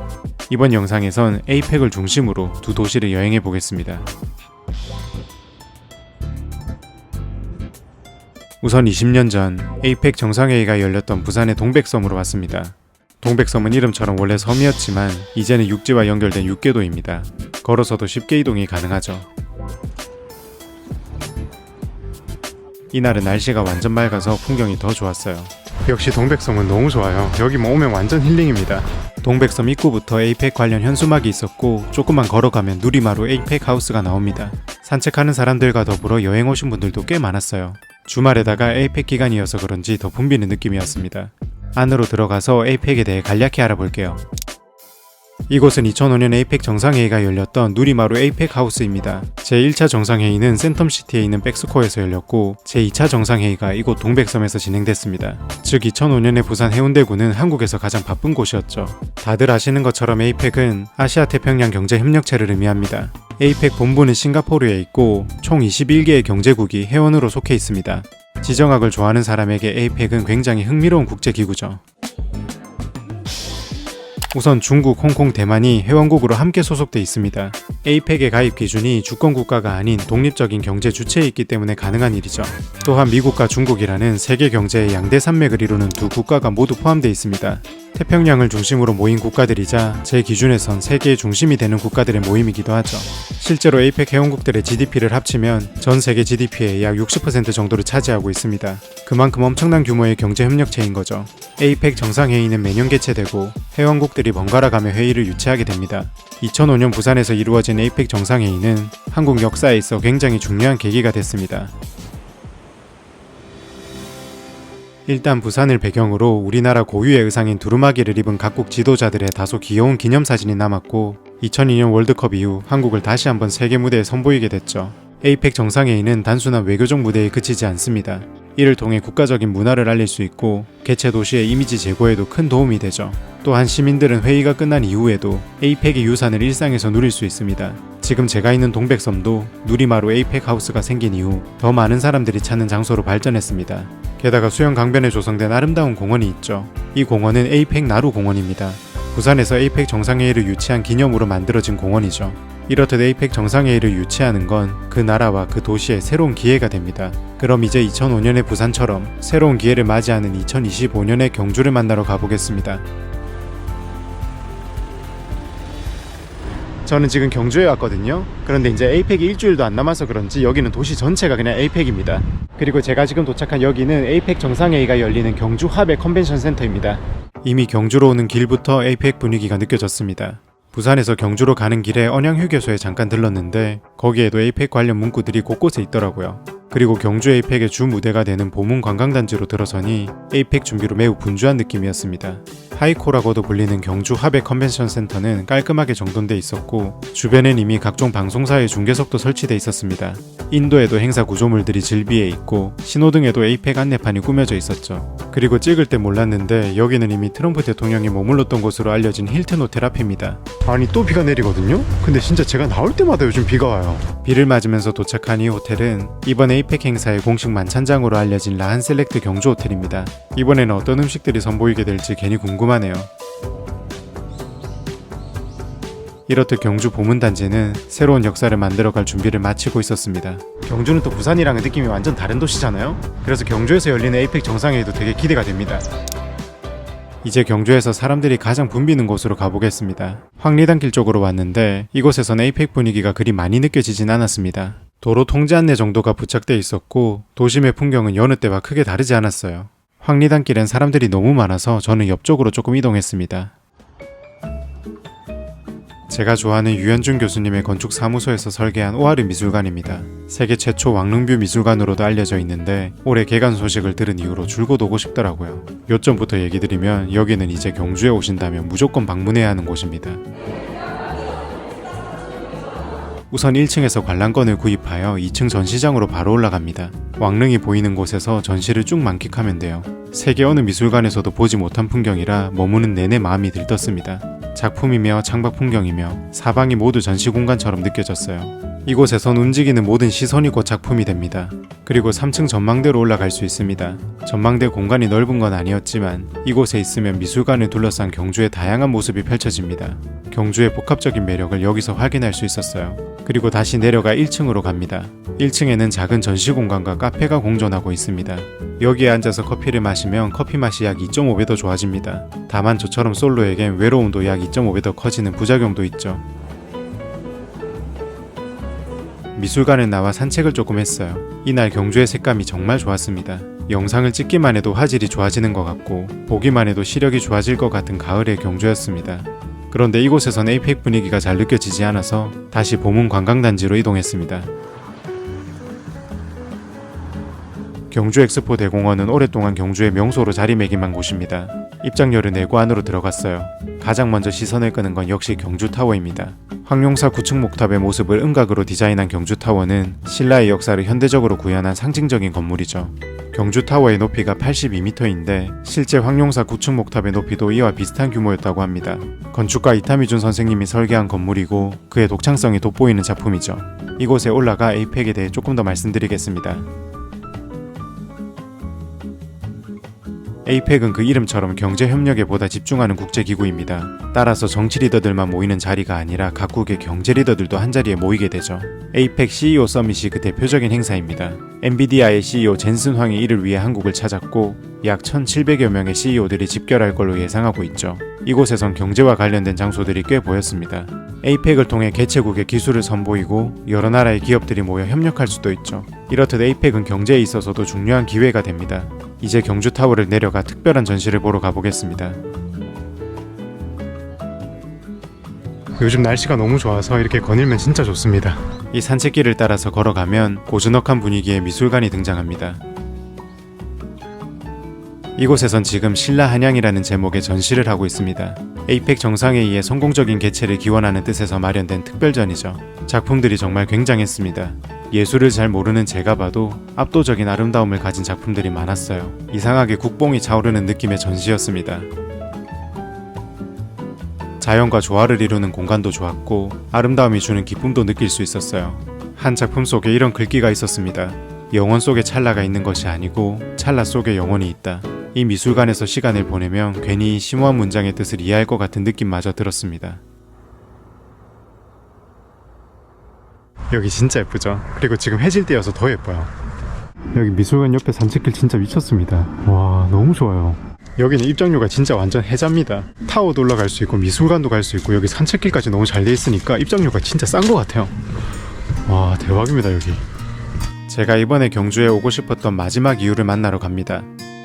지금 경주 대릉원에서는 국가유산 미디어 아트가 진행되고 있습니다. 지난 진주 여행에서도 미디어 아트를 봤는데 만족도가 너무 좋아서 새로운 곳에서도 보고 싶더라고요. 경주의 한국적인 분위기가 더욱 빛나는 풍경이었습니다. 이렇게 이번 경주 여행은 대릉원에서 마무리했습니다. 이번 에이펙에서도 부산과 경주는 밀접하게 이어져 있음을 확인할 수 있습니다. 각국의 정상들이 김해공항을 통해 한국에 입국하여 경주로 이동했죠. 이렇듯 부산과 경주는 지리적으로 가깝기 때문에 앞으로도 지속적으로 연결될 것입니다. 지금처럼 서로 긍정적인 영향을 줄 수 있는 관계가 되면 제일 좋겠죠. 그리고 이번 에이펙 기간이 끝나면 경주에도 수많은 이야기와 유산들이 남을 겁니다. 20년이 지난 부산에도 에이펙이 남긴 흔적들이 여전히 살아 움직이는 만큼 경주도 올해의 특별한 추억들을 오래도록 잘 간직하면 좋겠습니다. 그럼 에이펙의 도시, 부산과 경주 여행은 여기서 마치겠습니다.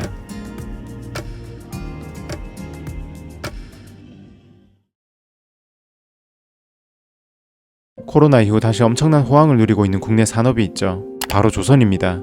장기 불황을 겪으며 힘든 시기를 보냈던 조선업은 이제 다시 활기를 찾고 있습니다. 조선업을 대표하는 두 회사의 주가는 이를 그대로 반영하고 있죠. 올 상반기 삼성중공업의 영업이익은 3,279억 원이었고 하나오션의 영업이익은 무려 6,303억 원이었습니다. K조선이 다시 슈퍼사이클에 올라탔다는 이야기가 괜히 나오는 게 아니죠. 그러나 이 두 회사가 자리 잡고 있는 한국 조선업의 대표 도시는 호황을 누리기는커녕 여전히 불황의 늪에 빠져 있다고 합니다. 이 도시의 올해 2분기 상가 공실률은 35.1%로 전국에서 가장 높았고 아파트 매매 가격은 최근 10년 새 거의 절반으로 떨어졌습니다. 부동산의 진심인 한국에서는 도저히 믿기 어려운 수치죠. 게다가 부동산 하락의 비율만큼 20, 30대 젊은 인구도 이 도시를 떠나가 버렸습니다. 조선은 호황이나 도시는 불황인 역설적인 도시 경남 거제의 오늘을 만나보겠습니다. 부산에서 거제로 가는 길은 꽤나 이색적입니다. 바다 밑으로 들어갔다가 또 바다 위를 지날 수도 있기 때문이죠. 부산의 가덕도와 거제도는 이렇듯 해저터널과 해상 다리로 이어져 있습니다. 해저터널이 시작되는 가덕도 끝자락에 휴게소가 하나 있는데 거제로 들어가기 전에 이곳에 먼저 들러보시는 걸 추천드립니다. 일단 이곳의 전망이 너무 좋고 가덕 해저터널과 거가대교에 대한 정보도 얻을 수 있어요. 바다를 가로지르는 이 도로가 만들어진 과정을 보면 괜히 마음이 웅장해지는 느낌이 들기도 합니다. 지금 이곳은 해저터널 입구인데요. 여기서부터는 이제 바다 밑으로 들어가는 겁니다. 제가 곧 이 바다 아래로 들어간다고 생각하니 괜히 신기했어요. 그리고 저 멀리 보이는 섬에 해저터널 출구가 있습니다. 저기서부터는 이제 다리로 이어져 있어요. 그럼 이 구간을 직접 지나가 볼게요. 여기로 들어가면 이제 해저터널이 시작됩니다. 한 번쯤은 상상해봤을 투명한 유리로 돼 있는 해저터널은 물론 아닙니다. 일반적인 터널의 모습과 똑같기 때문에 육안으로는 해저터널이라고 해도 큰 차이를 느낄 수 없죠. 다만 이 터널의 길이만 해도 3km가 넘고 터널의 가장 깊은 부분은 수심 48m 지점이라고 합니다. 엄청난 기술이 집약된 터널인 거죠. 또한 터널 이후에 이어지는 거가대교 역시 굉장합니다. 거가대교는 저도라는 섬을 중심에 두고 양옆으로 뻗어져 있죠. 첫 번째 다리를 지나면 저도 터널이 나오는데 여기서부터 행정구역이 거제로 바뀝니다. 그리고 두 번째 다리를 건너 이제 본격적인 거제로 진입하게 되죠. 해저터널과 해상 다리로 이어지는 이곳의 풍경은 다른 곳에서는 만나기 힘든 특별한 모습입니다. 그래서 물론 요금이 비싸긴 합니다. 그래도 거제로 들어가는 이 과정부터 굉장히 매력적인 것은 분명하죠. 오늘은 거제로 왔습니다. 부산에서는 1시간 정도 걸리는 것 같아요. 지금 제가 있는 곳은 삼성중공업의 거제 조선소가 있는 쪽이거든요. 이쪽을 걸어보면서 주변 분위기를 한번 볼게요. 여기는 시작부터 온통 삼성이네요. 저거는 삼성호텔이고 이거는 삼성아파트예요. 삼성중공업이 없는 장평동은 상상하기 어려울 정도로 이곳은 삼성의 동네라 할 수 있습니다. 가게 이름에도 삼성이 들어가 있는 곳이 꽤 많고 초등학교에서도 삼성중공업의 모습이 보이죠. 그리고 장평동에서 볼 수 있는 또 다른 특징은 외국인을 고객으로 하는 상점들이 많다는 겁니다. 대부분의 통신사에는 외국어 안내가 있었고 외국인을 위한 마트나 식당이 곳곳에 있었습니다. 외국어로 쓰여진 안내문도 어렵지 않게 찾을 수 있었죠. 최근 조선업이 활기를 찾으면서 다시 일할 사람이 많이 필요해졌고 그 수요는 대부분 외국인 근로자로 채워지고 있습니다. 2022년 거제의 외국인 근로자 수는 5,400명이었는데 올해 8월에는 16,000명으로 집계됐습니다. 3년 새 3배가 늘어난 거죠. 거제는 원래도 외국인 근로자가 비교적 많은 도시였는데 이제 장평동 일대는 절반이 외국인인 것 같은 느낌마저 들 정도였습니다. 이 지점이 조선은 호황이나 지역 상권은 그 호황을 제대로 누리지 못하고 있는 이유이기도 합니다. 아무래도 한국까지 온 외국인 근로자분들의 소비 여력은 상대적으로 크지 않죠. 월급의 대부분을 고향에 송금하는 사람들이 많고 심지어 취업 중개 수수료를 대느라 초기엔 빚을 지고 있는 경우도 많다고 합니다. 그러니 버는 돈을 굉장히 아낄 수밖에 없고 지역에는 돈이 비교적 적게 돌 수밖에 없죠. 퇴근 시간이 되면 장평동은 굉장히 역동적으로 변합니다. 낮에는 이렇게 조용했던 장평 오거리가 해질녘이 되면 이런 모습으로 바뀌죠. 마치 오토바이에 천국인 베트남에 온 것 같은 느낌이 들 정도입니다. 우리나라 조선업을 이끄는 산업 역군들의 모습은 웅장했고 요즘 조선업의 분위기가 괜찮다는 게 눈과 귀로 느껴졌습니다. 외국인 근로자분들이 많아지면서 요즘 장평동의 다이소가 굉장히 인기라고 합니다. 약간은 서툰 한국말로 가이를 고르는 외국인들의 모습도 정겨웠고 저도 같이 퇴근하는 느낌이라 괜히 기분이 좋기도 했습니다. 예전에 제가 모로코를 여행할 때 거제에서 일한 적이 있다는 모로코 사람을 만난 적이 있었어요. I work in Samsung. 아, really? Yeah, Korea is In 거제? Yeah, yeah. 슈크란. 무려 10,000km 넘게 떨어져 있는 나라에서 일을 하기 위해 한국을 왔다는 게 되게 신기했던 기억이 있어요. 이번에 장평동을 걸어보니 정말 다양한 국적의 사람들이 있다는 게 다시 한번 실감이 났습니다. 일단 오늘은 제가 거제에 오후에 도착해가지고 여기 삼성조선소가 있는 장평 일대밖에 못 둘러봤어요. 그래서 내일 다시 와야 될 것 같습니다. 그럼 오늘은 부산에 돌아가고 내일 다시 올게요. 오늘도 거제도에 왔습니다. 오늘은 거제에 있는 해금강 쪽으로 왔어요. 해금강은 바람의 언덕과 더불어 사람들이 많이 찾는 거제의 대표 관광지 중 하나입니다. 무려 1971년에 국가명승 제2호로 지정된 우리나라의 대표적인 자연경관이기도 하죠. 거제도는 진짜 오랜만에 왔거든요. 근데 진짜 명불허전입니다. 여기 윤슬이며 이 섬이며 너무 예쁘죠. 그런데 이렇게나 아름다운 해금강의 요즘 분위기는 썩 좋지 않다고 합니다. 이곳은 훌륭한 경치만큼이나 횟집들이 많은 걸로 유명한데 횟집 골목은 꽤나 썰렁한 분위기였습니다. 주말에는 분위기가 보다 나을 것 같지만 전반적으로 침체되어 있는 느낌이었어요. 오늘이 주말은 아니고 금요일인데 지금 시간은 완전 점심시간대거든요. 그런데 여기 보시면 너무 조용해요. 업종에 관계없이 경기가 좋지 않아 보였고 마을 자체에도 주민들의 왕래가 적어 보였습니다. 이렇게 사람들이 살지 않는 것 같은 공간들도 종종 보였어요. 온기가 느껴지는 유일한 순간은 저 고양이는 저기 안에 들어가 있어요. 귀여워. 이렇게 고양이들을 만날 때뿐이었습니다. 고양이가 진짜 자주 보이네. 제가 부모님께 들었는데 여기 해금강 일대가 예전에는 진짜 인기 있던 여행지였다고 합니다. 그런데 지금은 전반적으로 분위기가 침체되어 있는 것 같아요. 물론 주말 되면 좀 더 나을 것 같긴 한데 지금은 사람들 자체가 별로 없습니다. 일단 주차장에 차가 거의 없고 그러니까 사람들 소리도 잘 안 들려요. 그래서 저처럼 사람 없는 곳 여행하는 사람한테는 좋겠지만 이 지역 경제는 별로 안 좋은 것 같아요. 지금 완전 대낮이긴 한데 여기 산길도 사람이 없으니까 조금 으스스하네요. 여기 등산길은 깔끔하게 잘 돼 있어요. 일단 완전 자연 속에 있는 느낌이라 이게 너무 좋아요. 지금 일단 절반 정도 왔는데 여기서만 봐도 일단 뷰가 미쳤습니다. 방금 안내문에서 읽었는데 우제봉이라는 뜻이 기우제를 드리는 봉우리라고 해요. 옛날 선조들이 여기 봉우리에서 기우제를 드렸나봐요. 그러니까 뭔가 신성한 느낌인데요. 여기 우제봉이 지금 바다에 둘러싸여 있거든요. 그래서 양옆으로 고개를 돌려도 다 바다입니다. 와 미쳤다 미쳤다. 오늘 날씨랑 이 풍경이랑 진짜 완벽합니다. 여기 안 왔으면 큰일 날 뻔했습니다 진짜. 여기 전망대 진짜 잘 해놨습니다. 부산의 오륙도 같은 게 여기는 막 줄지어서 있어요. 여기서 보니까 저 우제봉이 진짜 기우제 드리기 딱인 것 같긴 합니다. 이런 거는 좀 촌스럽긴 한데 뷰 자체가 워낙 좋으니까 괜찮네요. 거제, 통영 이런 데는 섬이 많아가지고 그런지 확실히 뷰가 다릅니다. 여기 해금강 구경도 잘했으니까 이제 내려가서 다시 도심으로 가봐야겠습니다.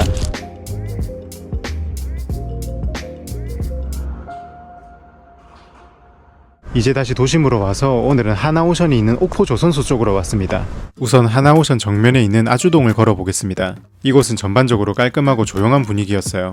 상권 자체가 크지 않은 주거지 위주의 동네인 듯 보였습니다. 여기도 외국인들이 많이 사는지 아시아마트도 있었고 역시나 외국어로 쓰여진 안내문도 쉽게 찾을 수 있었습니다. 삼성중공업이 있는 장평동에서도 느꼈는데 오토바이나 자전거 가게가 항상 회사 앞에 있었습니다. 이쪽은 확실한 수요가 있는 것 같아요. 그런데 이런 분야를 제외하면 회사 바로 맞은편에도 공실이 곳곳에 있었습니다. 사람들이 일을 하고 있는 낮에는 유동인구 자체가 굉장히 적었죠.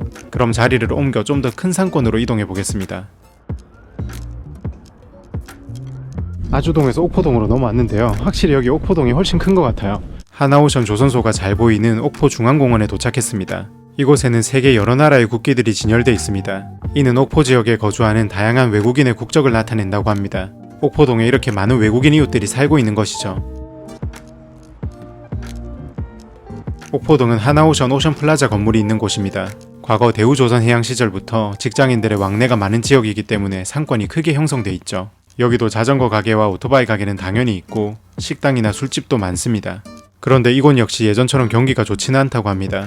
아파트 가격은 정체돼 있고 상가 공실 문제도 수면 위로 올라왔죠. 그럼에도 조선업은 다시 날개를 달아 바쁘게 움직이고 있습니다. 이렇게 오토바이들이 빼곡하게 채워져 있는 걸 보면 알 수 있죠.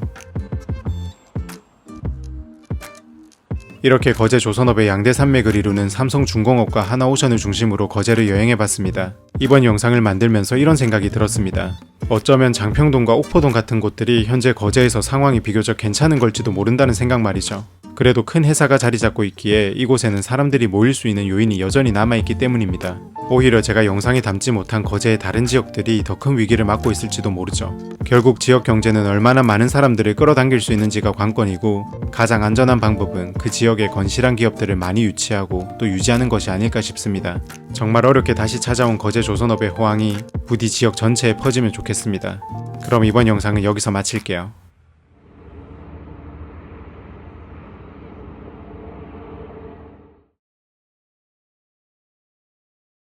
어릴 적부터 괜스레 좋아하던 도시가 있었다.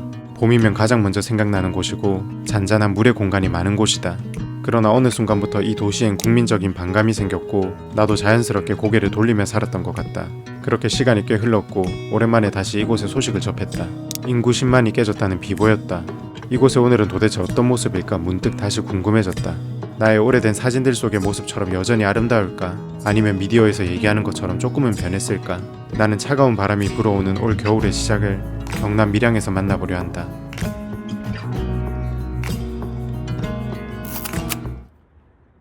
오늘 저는 밀양에 왔습니다. 부산에서는 1시간 정도 걸리는 것 같아요.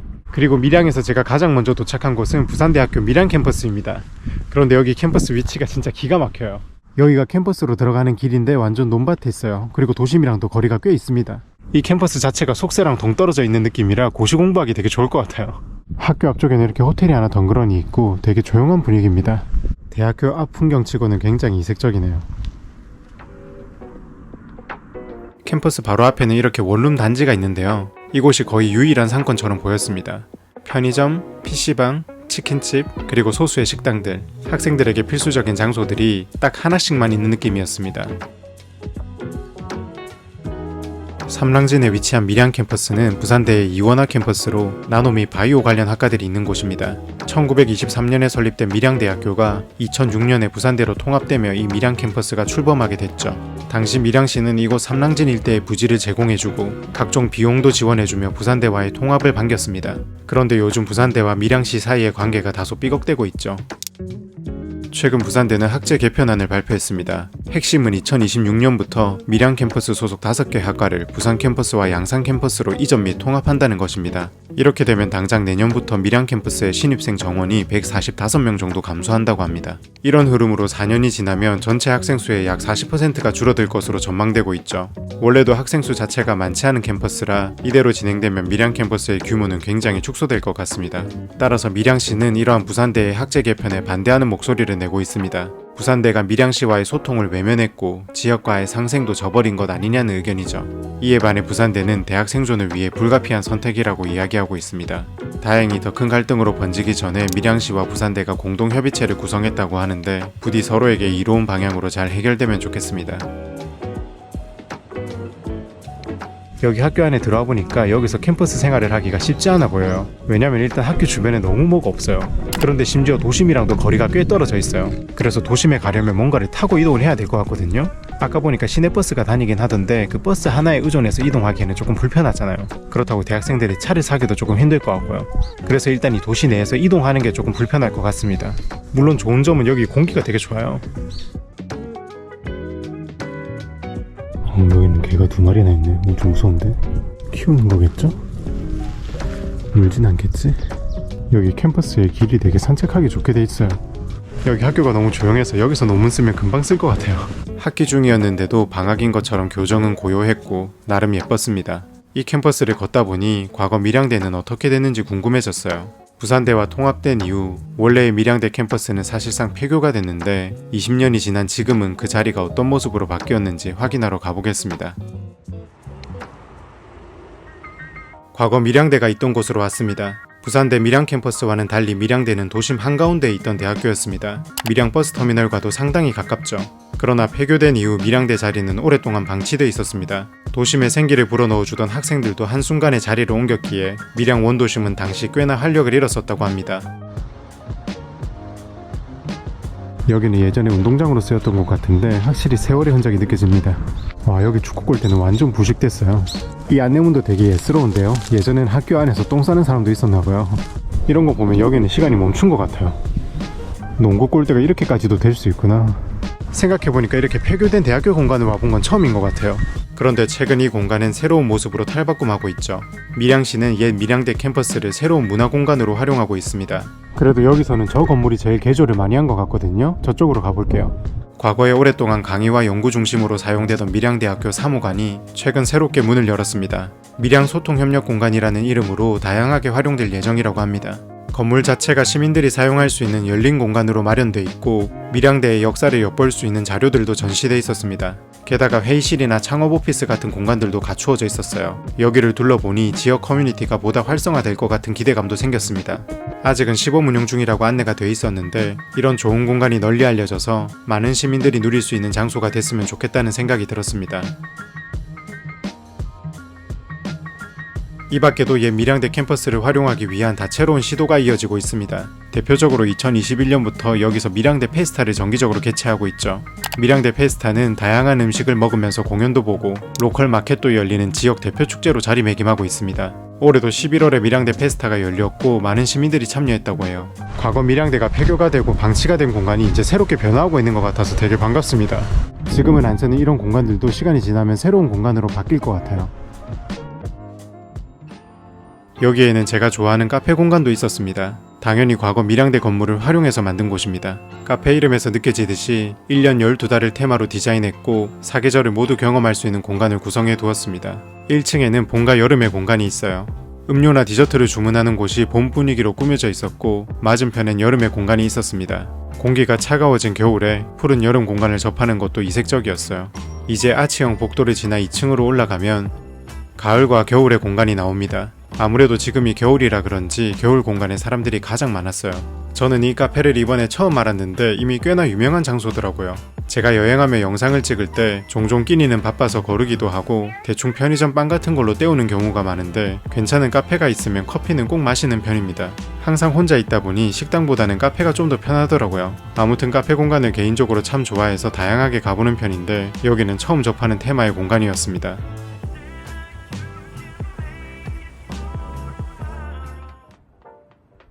조금 전 방문했던 부산대학교 밀양 캠퍼스에는 나노과학기술대학이 있습니다. 게다가 밀양에는 한국나노마이스터 고등학교도 있죠.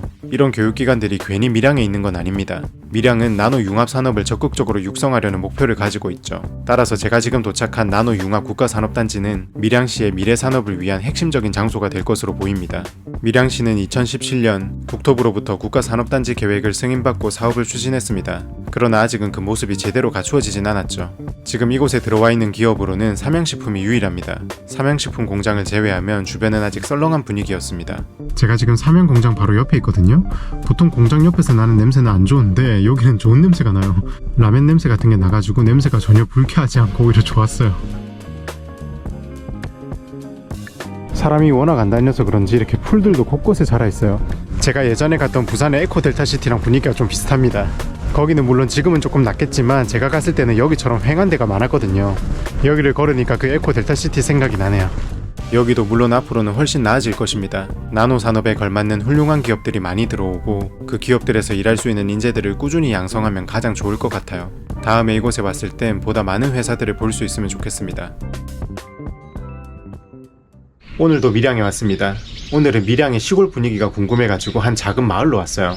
여기 마을을 걸어보면서 요즘 시골 분위기는 어떤지 한번 볼게요. 밀양시의 인구는 올해 10만 명 밑으로 떨어졌습니다. 밀양은 1960년대만 해도 인구 20만 명이 넘었던 도시였습니다. 그러나 지속적으로 인구가 감소해 인구 10만 명이라는 상징적인 수치마저 깨져버렸죠. 밀양은 인구의 절반 가까이가 60대 이상인 초고령 도시입니다. 여기에 출생률은 굉장히 낮죠. 실제로 지난해 밀양에서 281명의 아이가 태어난 반면 1379명이 사망했습니다. 출생아 대비 사망자 수가 무려 5배에 육박한 것이었죠. 이런 데이터를 접하다 보니 밀양의 전반적인 분위기가 궁금해졌고 우선 고령 인구가 많이 사는 시골 마을로 오게 됐습니다. 저 야옹이는 잘 먹었는지 엄청 통통해요. 확실히 이런 시골 마을에 오니까 분위기가 되게 좋아요. 조용하니 한적합니다. 그리고 여기는 새로 지은 집들이 많은지 집들이 되게 깨끗해요. 제가 생각했던 거랑은 마을 분위기가 많이 다른데요. 도로도 되게 깔끔하게 정비되어 있고 집들도 엄청 좋아요. 그리고 시골 빈집은 생각보다 많이 안 보여요. 그래도 조금 더 걷다 보니까 빈집들이 간혹 보이긴 했습니다. 지금 여기는 사람이 안 사는지 완전 비어있는 것 같아요. 여기도 완전 빈집인데 시골 빈집은 또 도시 빈집이랑 완전 느낌이 다르네요. 못 들어가겠다. 근데 이 마을을 보니까 사람이 사는 집은 엄청 좋고 아니면 다 빈집이고 이런 것 같습니다. 개인적으로 사람 냄새 나는 시골 분위기를 좋아하는데 앞으로도 이런 마을들이 사라지지 않고 잘 유지되면 좋겠습니다. 그럼 다음 장소로 이동해 볼게요. 제가 밀양에서 개인적으로 좋아하는 단장면으로 왔습니다. 지금 여기는 펜션이 밀집해 있는 동네거든요. 예전에는 이제 펜션들이 장사가 다 잘 됐는데 요즘은 장사가 안 되는 곳들이 많다고 합니다. 이쪽을 한번 둘러볼게요. 이 펜션 아예 문을 닫은 것 같거든요. 그래서 여기 보시면 이제 매매 안내가 부착돼 있어요. 여기 펜션을 문 닫은 지 꽤 됐는지 이렇게 풀들도 많이 자랐습니다. 그런데 주변에 보니까 이제 리모델링을 시작한 펜션들도 종종 보이는 것 같습니다. 요즘 빈집들은 꽤 봤는데 빈 펜션은 또 처음이네요. 여기는 완전 산에 둘러싸여 있어가지고 경치가 진짜 예술입니다. 지금 여기 펜션에는 사람들이 계셔가지고 여쭤봤는데 도색 작업을 하고 있대요. 여기 펜션들이 아무래도 지은 지 꽤 됐다 보니까 노후화가 많이 됐잖아요. 그래서 다시 리모델링을 해가지고 영업을 할 것 같기도 합니다. 그런데 여기 초입에 있는 펜션들은 되게 깨끗하고 지금도 영업을 잘 하고 있는 것 같습니다. 생각해보면 확실히 요즘은 여행 트렌드가 많이 바뀐 것 같아요. 예전에는 그래도 국내 여행을 다니면 펜션 같은 곳들을 즐겨 갔는데 요즘은 대부분 호텔이나 이런 곳을 많이 가는 것 같아요.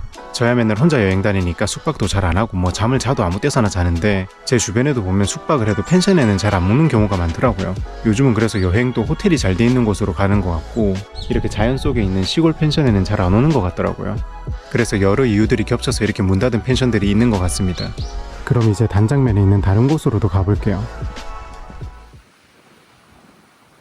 제가 단장면을 좋아하는 이유는 단장천의 풍경이 아름답고 이를 만끽할 수 있는 카페들이 있기 때문입니다. 이곳은 제가 예전에도 종종 왔던 곳인데 이번에 오니 카페 이름이 바뀌었더라고요. 그래도 제가 좋아하던 그 풍경은 여전했습니다. 지금은 겨울이라 이번에 저는 안에서 마셨는데 날씨가 포근할 때는 여기 야외에 앉아 커피를 마시면 진짜 좋습니다. 이제 그럼 장소를 옮겨 요즘 밀양에서 새롭게 뜨고 있는 곳으로 가보겠습니다. 최근 밀양에 잔도가 만들어졌다고 해서 용두산으로 왔습니다. 밀양강을 따라 수변 산책로가 생긴 건데요. 절벽에 데크길을 만들어 이색적인 분위기를 자아냅니다. 이곳을 걸으면서 마주하게 되는 밀양강의 풍경이 너무 좋았어요. 이렇게 보니까 꽤나 아찔한데요. 이렇게 아찔한 높이에 있지만 난간의 높이가 적당해서 걸을 때는 안전한 느낌이었어요. 이거 만들 때 꽤나 힘들었겠는데요? 어떻게 만든 거지? 산책길의 폭도 나름 넓어서 사람들이 오갈 때도 큰 문제가 없어 보였습니다. 밀양의 아름다운 풍경을 만끽할 수 있는 방법이 하나 더 생긴 것 같아 완전 마음에 들었어요. 여기 산책길 진짜 잘 만들었네요. 너무 좋습니다. 여기 산책길이 생긴 지는 얼마 안 됐거든요. 그런데 이미 입소문이 나가지고 주말에는 사람들이 빼곡하다고 합니다. 그래서 평일에 와야 조금 쾌적하게 산책을 할 수 있을 것 같아요. 그리고 잔도와 더불어 새롭게 탄생한 장소가 하나 더 있습니다. 밀양강 절벽에 달팽이 전망대가 생겼다고 해요. 그쪽으로도 한번 가보겠습니다. 달팽이 전망대로 가는 길은 잔도랑은 또 다른 느낌이라 이것도 좋습니다. 밀양은 원래도 볼 게 많은 도시인데 이런 것까지 생기니까 더 좋아졌네요. 여기는 길이 또 이렇게 돼 있구나. 되게 다양하게 구성이 돼 있네요. 여기는 또 이런 깔끔한 길이 지그재그로 구성이 돼 있어요. 여기까지만 올라와도 뷰가 좋네요. 오늘 제가 부산에서 출발할 때는 비가 왔거든요.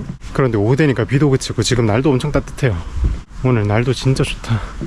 이제 달팽이 전망대에 다 왔어요. 여기까지 오는 것도 얼마 안 걸리네요. 여기는 올라가는 게 달팽이처럼 꼬불꼬불 돼 있네요. 달팽이처럼 천천히 올라가면 밀양을 360도로 볼 수 있는 전망대가 등장합니다. 그저 밀양강을 따라 시선을 옮기기만 해도 저절로 힐링이 되죠. 조금 전에 걸었던 잔도도 보이고 고개를 돌리면 또 다른 자연경관이 나타납니다. 수변 산책로부터 이곳 전망대까지 계단 하나 없는 쉬운 길로 쭉 이어져 있어요. 앞으로도 이곳은 보다 많은 분들이 찾을 것 같습니다. 그럼 이곳이 밀양의 새로운 산책길이라면 이번엔 밀양의 전통적인 산책길을 만나러 가보겠습니다. 저는 이제 위양제에 왔습니다. 예전에 위양제에 한번 왔었는데 여기가 예뻤던 기억이 있어가지고 다시 한번 와봤어요. 또 여기가 해질녘에 예쁠 것 같아가지고 여기로 와봤습니다. 여기를 연못이라고 해야 되나 호수라고 해야 되나? 아무튼 여기는 이 연못을 따라가지고 그냥 쭉 산책하면 됩니다. 산책길이 너무 좋아요.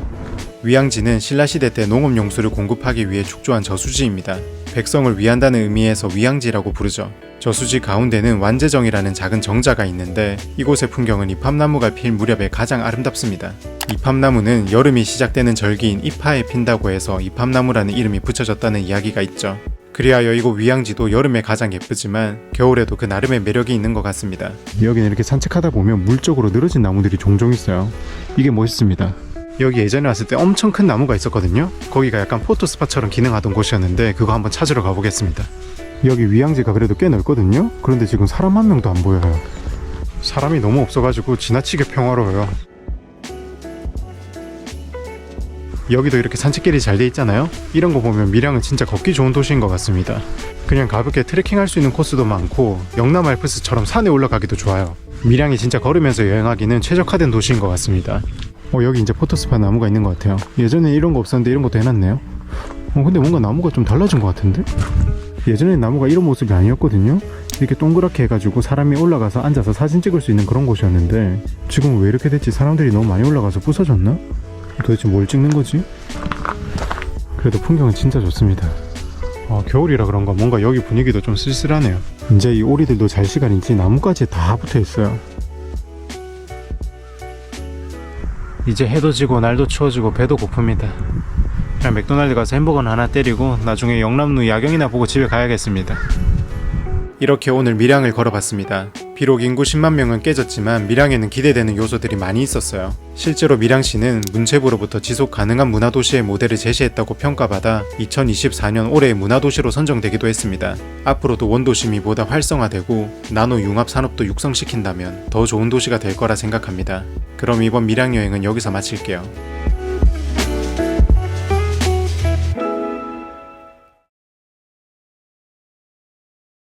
1990년대 경남 시골의 한 작은 마을은 전국에서 가장 유명한 관광지가 되었습니다.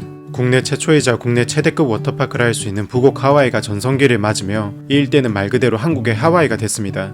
가족 단위의 여행은 물론이고 수학여행이나 단체 관광에서도 1순위로 손꼽히는 곳이었죠. 그러나 2000년대에 들어서며 상황이 바뀌었습니다.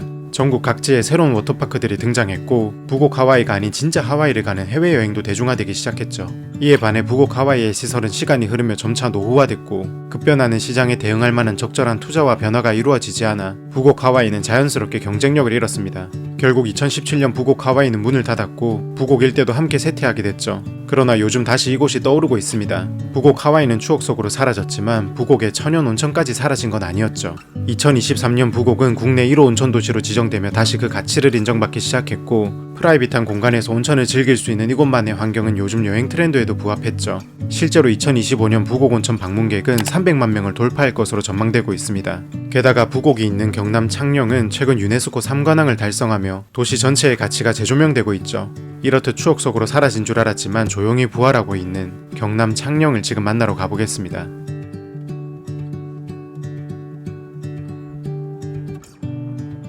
저는 오늘 경남 창녕에 왔습니다. 창녕에서도 이제 남지라는 곳에 먼저 왔어요. 와 근데 오늘 엄청 추워요. 지금 추워가지고 입이 다 얼었습니다. 여기는 지금 남지에 있는 영아지 전망대입니다. 여기서 보면 낙동강이 진짜 잘 보여요. 와 여기 뷰 장난 없죠. 이제 여기 전망대를 내려가면 낙동강을 더 가까이에서 즐길 수 있는 비밀스러운 산책길이 등장합니다. 여기는 개비리길입니다.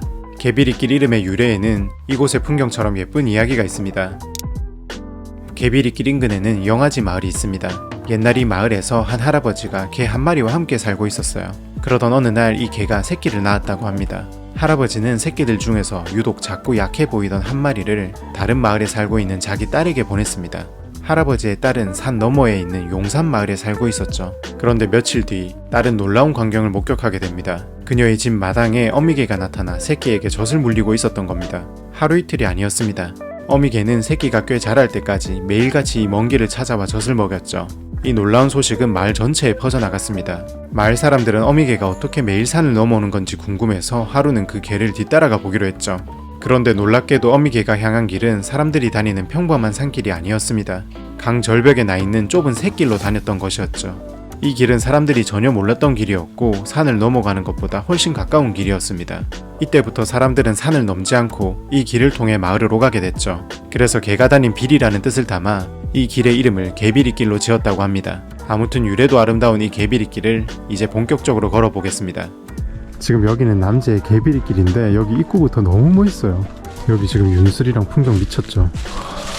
이렇게 낙동강 바로 옆에 좁은 길이 쫙 나 있어요. 제가 생각했을 때 낙동강을 가장 아름답게 볼 수 있는 곳이 여기 개비리길인 것 같아요. 여기서 보는 낙동강 풍경이 진짜 미쳤습니다. 진짜 지금 살짝만 걸어왔는데도 풍경이 이래요. 너무 좋죠. 사실 창녕은 저한테는 부산 다음으로 익숙한 곳이라고 할 수 있어요. 왜냐면 저는 부산에서 태어난 부산 토박이지만 저희 어머니랑 아버지는 고향이 모두 창녕이거든요. 그래서 저희 집은 명절이면 오는 곳이 창녕입니다. 그러니까 창녕은 엄청 자주 왔어요. 아 여기 대박이죠. 이제 여기는 중림쉼터라고 해가지고 대나무 숲이 있어요. 지금 제가 이쪽으로 걸어왔거든요. 이제 여기로 오면은 대나무 숲이 쫙 펼쳐져 있어요. 여기 대나무 숲 한가운데로 걸을 수 있습니다. 여기 개비리길이 유명하긴 한데 막 엄청 많이 알려진 건 아니거든요. 그런데 여기는 진짜 좋아요. 창녕에 오시면 여기는 꼭 올만합니다. 여기 보시면 나무 사이에 돌이 끼어 있어요. 와 이거 뭐지? 여기서 보는 낙동강이 진짜 멋있지 않나요? 참고로 경상도를 흐르는 물줄기 중에 3분의 2가 여기 창녕을 지난다고 합니다. 그래서 여기 개비리길처럼 창녕에는 물의 흐름을 볼 수 있는 공간들이 많아요. 이것도 창녕의 매력 중에 하나입니다. 확실히 바다랑 강은 서로 다른 매력이 있는 것 같아요. 제가 사는 부산의 이기대나 거제의 해금강 같은 곳에 가면 해안 산책로가 엄청 잘 돼 있거든요. 그런데 바다 옆을 걸을 때는 마음이 좀 벅찬 느낌이면 강 옆을 걸을 때는 마음이 되게 안정되는 느낌이에요. 그래서 같은 물의 공간이지만 느껴지는 게 좀 다른 것 같아요. 놀래라. 갑자기 뒤를 돌아봤는데 강아지가 있어가지고 목줄 있는 거 보니까 누가 키우는 강아지 같아요. 근데 깜짝 놀랐어.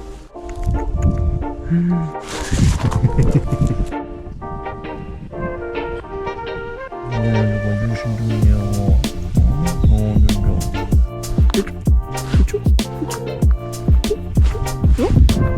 들어갈까? 오, 이번에 네가 앞장서네. 가자. 일로 가는 거 맞아? 오, 대박.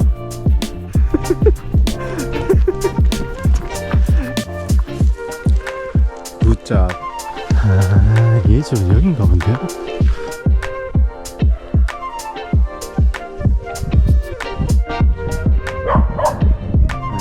쟤는 저희가 집이 맞나봐요.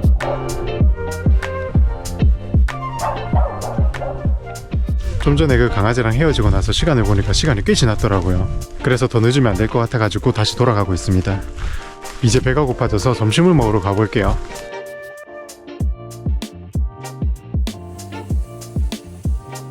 창녕의 남지는 낙동강을 끼고 있어 예로부터 민물고기 요리가 발달한 곳입니다. 특히 남지의 향어회가 유명하죠. 물론 요즘은 남지라고 해도 회는 대부분 양식된 물고기를 사용합니다. 그래서 디스토마에 걸릴 확률도 거의 없죠. 저는 강변에 있는 식당에 들어가서 향어회 소짜를 시켰습니다. 그런데 소짜라고 해도 양이 많다고 사장님께서 저 혼자 다 먹을 수 있는 거 맞는지 정확히 3번 물어보셨습니다. 향어회는 국수 가닥처럼 얇게 썰린 게 특징입니다. 식감은 쫀득하고 맛은 굉장히 고소하죠. 그리고 향어회의 핵심은 초장입니다. 제가 맛알못이라 어떻게 표현해야 하는지는 잘 모르겠지만 이곳의 초장은 일반 초장과는 확실히 달라요. 초장에 완전히 비벼서 먹으면 풍미가 극대화됩니다. 이렇게 하나둘 먹다 보면 금세 접시가 제 머리처럼 비워버리죠. 향어회도 맛있게 먹었으니까 이제 소화시키러 남지 철교에 왔습니다. 몰랐는데 안내문을 읽어보니까 이 남지 철교가 파리의 에펠탑과 제작 양식이 같대요. 뭐 어떻게 같은지는 잘 모르겠습니다. 지금 제가 걷고 있는 이 옛 남지 철교는 사람이랑 자전거만 다닐 수 있거든요. 대신 옆에 차가 다닐 수 있는 남지 철교를 하나 더 만들었습니다. 차가 다니는 이 다리가 규모는 더 큰 것 같습니다. 그런데 구조는 비슷한 것 같아요. 그냥 색만 다릅니다. 이 남지 철교는 1931년에 이제 공사를 시작해가지고 1933년에 완공됐다고 합니다. 그런데 이제 한국전쟁 때 북한군이 여기를 넘어오는 것을 막기 위해서 미군이 다리 중앙부를 폭파한 적이 있다고 해요. 그리고 이제 한국전쟁이 끝나고 1953년에 다시 복구를 했다고 합니다. 그래서 다리를 잘 보면 아직도 총알 자국 같은 게 보인다고 합니다. 그런데 제가 걷고 있는 이쪽에서 봤을 때는 잘 안 보여요. 아마 다리 바깥쪽에 있는 것 같아요. 또 하나 특징적인 건 저는 창녕에서 여기 남지 철교에 들어왔잖아요. 그런데 이 다리를 건너가지고 반대쪽으로 가면은 저쪽은 이제 경남 함안군입니다. 그래서 이 다리를 건너면 이제 함안으로 바뀌어요. 다리를 넘어오면 저기 엄청 멋있는 절도 하나 있어요. 그리고 이제 이쪽으로 나가면 카페들도 있습니다. 다리를 건너 함안에 도착하면 바로 능가사라는 절이 나옵니다. 그리고 바로 앞쪽에는 대형 카페도 있죠. 카페를 잘 안 가시는 저희 부모님이 처음으로 간 대형 카페가 여기입니다. 여기 규모가 꽤 크더라고요. 그런데 일단 이쪽은 함안이라 여기까지만 보고 다시 창녕으로 돌아가겠습니다. 지금 이거는 총알 자국 아니겠죠? 뭔가 총알 자국이 있다고 하니까 찾고 싶은데 잘 안 보여요. 여기 걸으니까 프랑스 느낌이 좀 나는데요? 이 가로등은 파리의 가로등이랑 비슷하게 생긴 것 같고 이런 구조는 확실히 에펠탑이랑 비슷합니다. 근데 해질 때 다 됐나봐요. 오늘 해지기 전에 한 군데 더 가야 되는데 얼른 가봐야겠습니다. 오, 빨리 가자. 이건 좀 열받네요. 영산면에는 나름 유명한 장소가 하나 있습니다. 영산 만년교입니다. 만년이 지나도 무너지지 않을 만큼 튼튼한 다리라는 뜻을 지녔죠. 실제로 이 다리는 1780년에 처음 만들어진 이후 여러 차례 보수 작업을 거치긴 했지만 여전히 사람이 건널 수 있을 만큼 튼튼합니다. 제가 어릴 때만 해도 그저 오래된 다리라고만 여겼는데 어느 순간 인스타에서 유명해졌더라고요. 여기 보시면 추락주의 안내가 있죠. 진짜 이 다리는 난간도 하나 없는 완전 찐 옛날 다리입니다. 그래서 진짜 잘못하면 떨어질 수도 있어요. 잘 보면서 다녀야 됩니다. 여기는 물이 얼었었나 본데요? 지금은 물이 약간 얼어서 약하게 보이는데 이곳의 묘미는 반원형의 다리가 물에 비치면서 완벽한 동그라미를 그리는 모습입니다. 주변 나무와도 잘 어울리는 풍경이죠. 여기 만년교 다리 옆으로 보면 올라가는 길이 있거든요. 이쪽으로 한번 올라가 볼게요. 지금 해가 지고 있어가지고 금방 어둑해져요. 이쪽으로 조금만 올라오면 여기에 이제 탑이 하나 있어요. 여기 보면 전망이 죽입니다 진짜. 여기서 보면 영산면 일대가 쫙 보이거든요. 그런데 특히 이렇게 노을 질 때 예쁩니다. 그리고 이제 여기는 영산지구 전적비가 있어요. 여기 창녕에 있는 낙동강 일대가 한국전쟁 때 최후 방어선이었어요. 그래서 여기서 중요한 전투도 많이 일어났고 이렇게 전쟁 관련된 기념비도 많습니다. 창녕은 한국전쟁에 있어 중요한 전투가 일어난 곳입니다. 전쟁 초기 한반도의 90%를 확보한 북한의 최종 목표는 부산을 점령하는 것이었습니다. 이를 위해선 그들은 낙동강을 건너야 했고 우리는 필사적으로 낙동강을 지켜야 했죠. 특히 강줄기가 갈라지기 직전에 있는 낙동강 돌출부 지역은 반드시 사수해야 하는 지리적인 요충지였습니다. 그리하여 이곳에선 치열한 전투가 일어날 수밖에 없었고 여기를 지켜낸 영웅들은 미 제2사단이었습니다. 그들은 죽음으로 사수하라는 명령을 받고 목숨을 바쳐 이곳을 지켰습니다. 결과적으로 이곳에서 북한군을 완전히 격퇴했고 그 덕분에 전세를 역전시킬 수 있었습니다. 대신 수많은 미군들의 숭고한 목숨이 희생됐죠. 우리가 지금은 걷거나 자전거를 타면서 여유로운 시간을 보낼 수 있는 이 낙동강 일대는 한때 붉은 피로 물들었던 치열한 전장이었습니다. 끝없이 흐르는 이 강물에는 우리가 가늠하기 힘든 수많은 이야기가 담겨 있는 것이죠.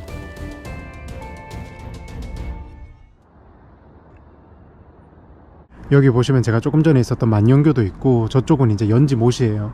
내일 제가 또 창녕에 노을 맛집을 하나 더 갈 거거든요. 창녕에는 일몰대 예쁜 곳들이 많습니다. 그래서 좀 낭만적이에요. 여기가 노을 맛집으로 치면은 피렌체의 미켈란젤로 광장 뺨치는 곳이거든요. 차이점이라고 하면은 거기는 젊은 사람들이 엄청 많고 여기는 지금처럼 아무도 없거나 있어도 이제 어르신들만 있습니다. 이제 해도 거의 다 졌네요. 오늘은 오랜만에 1박을 하려고 합니다. 그럼 이제 숙소가 있는 부곡으로 가볼게요.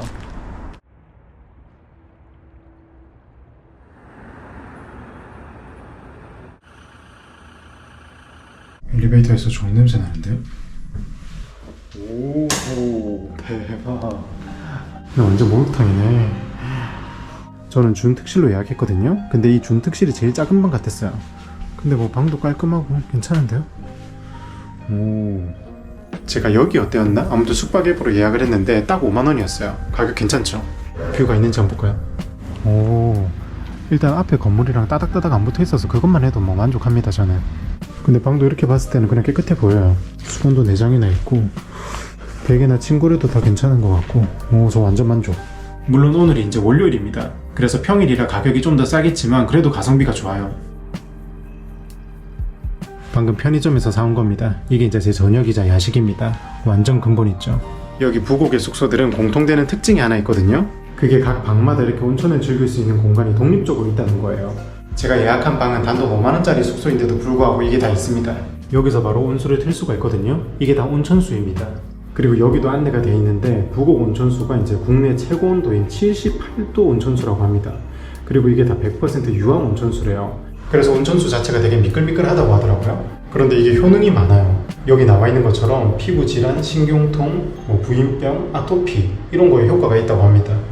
그리고 제가 생각했던 것보다 청소 상태도 되게 깔끔해요. 뭐 흠잡을 게 따로 없는 것 같습니다.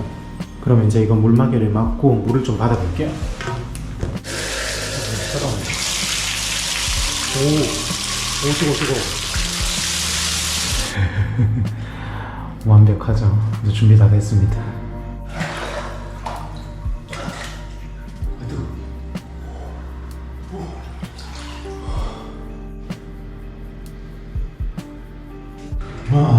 죽는다. 비행기 타고 일본 가서 온천할 필요가 없습니다.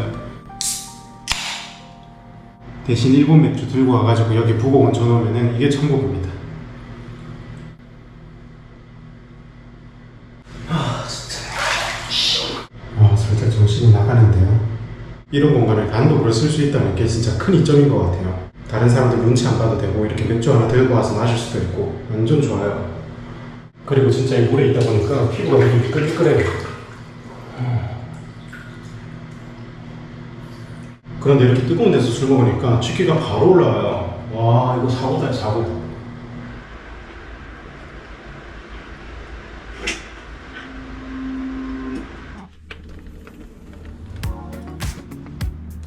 다행히 오늘도 날이 좋네요. 저는 이제 체크아웃을 하고 부곡 하와이 쪽으로 가볼게요. 지금 제가 있는 이 지역은 부곡 온천 관광 특구로 지정된 곳입니다. 온천을 기반으로 다양한 시설들이 들어서 있죠. 오랫동안 이곳의 상징은 단연 부곡 하와이였습니다. 여기 부곡 하와이는 저처럼 경상도 사람이라면 무조건 한 번쯤은 와봤을 곳이거든요. 물론 조건이 있긴 합니다. 최소 제 또래이거나 이제 저보다 나이가 많아야 돼요. 젊은 분들은 아마 잘 모를 겁니다. 아무튼 경상도뿐만이 아니라 이제 전국적으로 유명했던 부곡 하와이가 문을 닫은 지도 이제 10년이 다 돼갑니다. 확실히 여기 와보니까 오랫동안 방치됐다는 게 느껴지네요.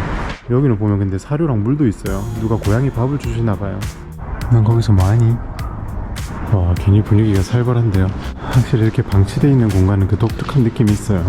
와, 여기는 옛날에 화장실이었나봐요. 와, 이렇게 아예 대로변에 있네. 낙엽 쌓인 거 보세요. 더 이상 아무도 찾지 않는 매표소가 덩그러니 있고 하와이랜드로 들어가던 입구는 이제 유령의 집이 된 것만 같죠. 수많은 가족들이 추억을 쌓던 호텔도 완전히 버려져 있고 모든 시설들이 세월의 흐름 앞에 무너진 듯 보였습니다. 여기는 맛집인가? 사람들이 많이 들어가네요. 부곡 하와이가 사라진 허전함을 달래러 들어왔습니다. 저는 원래 분식집에 가면 바로 어묵 10개부터 때리는 게 제 디폴트였는데 요즘 물가가 많이 올라서 강제로 소식가가 됐습니다.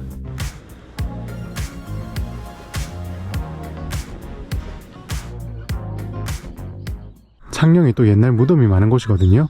여기는 송현동 고분군입니다. 여기도 경주 못지 않습니다. 저는 예전부터 창녕에 있는 고분군에 오면은 되게 마음이 편해져요. 경주는 이제 대릉원 같은 곳들이 이제 관광지 중심에 있다 보니까 항상 사람들이 많잖아요. 그런데 여기는 올 때마다 사람이 별로 없어요. 그래서 여기는 사람들이 없기 때문에 분위기가 항상 한적해요. 그리고 저만 그런지 모르겠는데 이렇게 진짜 옛날 것들을 보면은 마음이 되게 편해져요. 또 제가 여기 풍경을 좋아하는 이유가 있어요. 여기서 보시면 무덤도 이렇게 줄지어서 있잖아요. 그런데 그 뒤에 산들도 줄지어서 쫙 펼쳐져 있어요. 이 풍경이 너무 좋더라고요, 저는.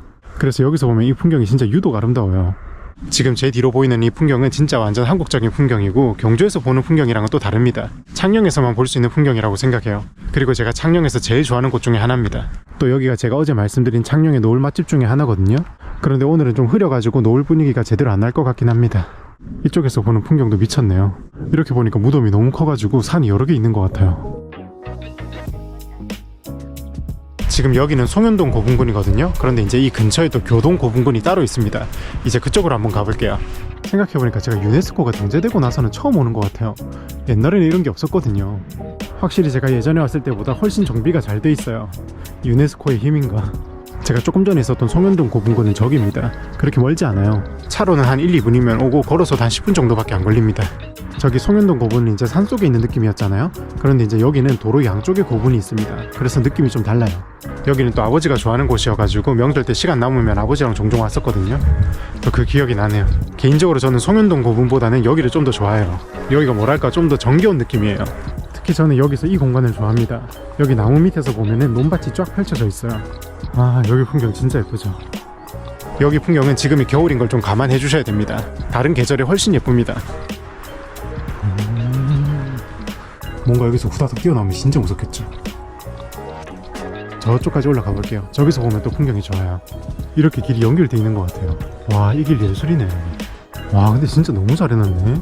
와, 제가 왔을 때랑 완전 달라졌네요. 여기도 정비가 너무 잘 돼 있어요. 여기는 내년 봄이나 여름에 다시 와야겠는데요. 이렇게 정비가 잘 돼 있으니까 제가 예전에 봤을 때보다 더 예쁠 것 같아요. 제가 지금 정확히 기억이 안 나서 모르겠는데 예전에는 이런 돌이 없었던 것 같거든요. 근데 여기는 보면 돌도 되게 예쁘게 잘 둘러져 있어요. 제가 주로 노을을 보는 곳은 여기입니다. 여기서 보면 노을이 진짜 예뻐요. 물론 오늘은 아닙니다. 오늘은 별로 안 예뻐요. 좀 전에 안내문 보니까 여기 멧돼지도 출몰한다고 하더라고요. 와, 저기 산에서 멧돼지 내려오면 진짜 살벌하겠는데요. 그래서 여기는 완전 깜깜한 밤이나 새벽에는 오면 안 된다고 합니다. 잘못 왔다가는 멧돼지한테 박힐 수도 있어요. 갑자기 배가 너무 고파져가지고 오늘 여행은 여기까지 해야겠습니다. 이제 날이 또 어둑해지네요. 이제 저녁 먹고 부산으로 가야겠습니다. 그럼 이번 창녕 여행은 여기서 끝낼게요.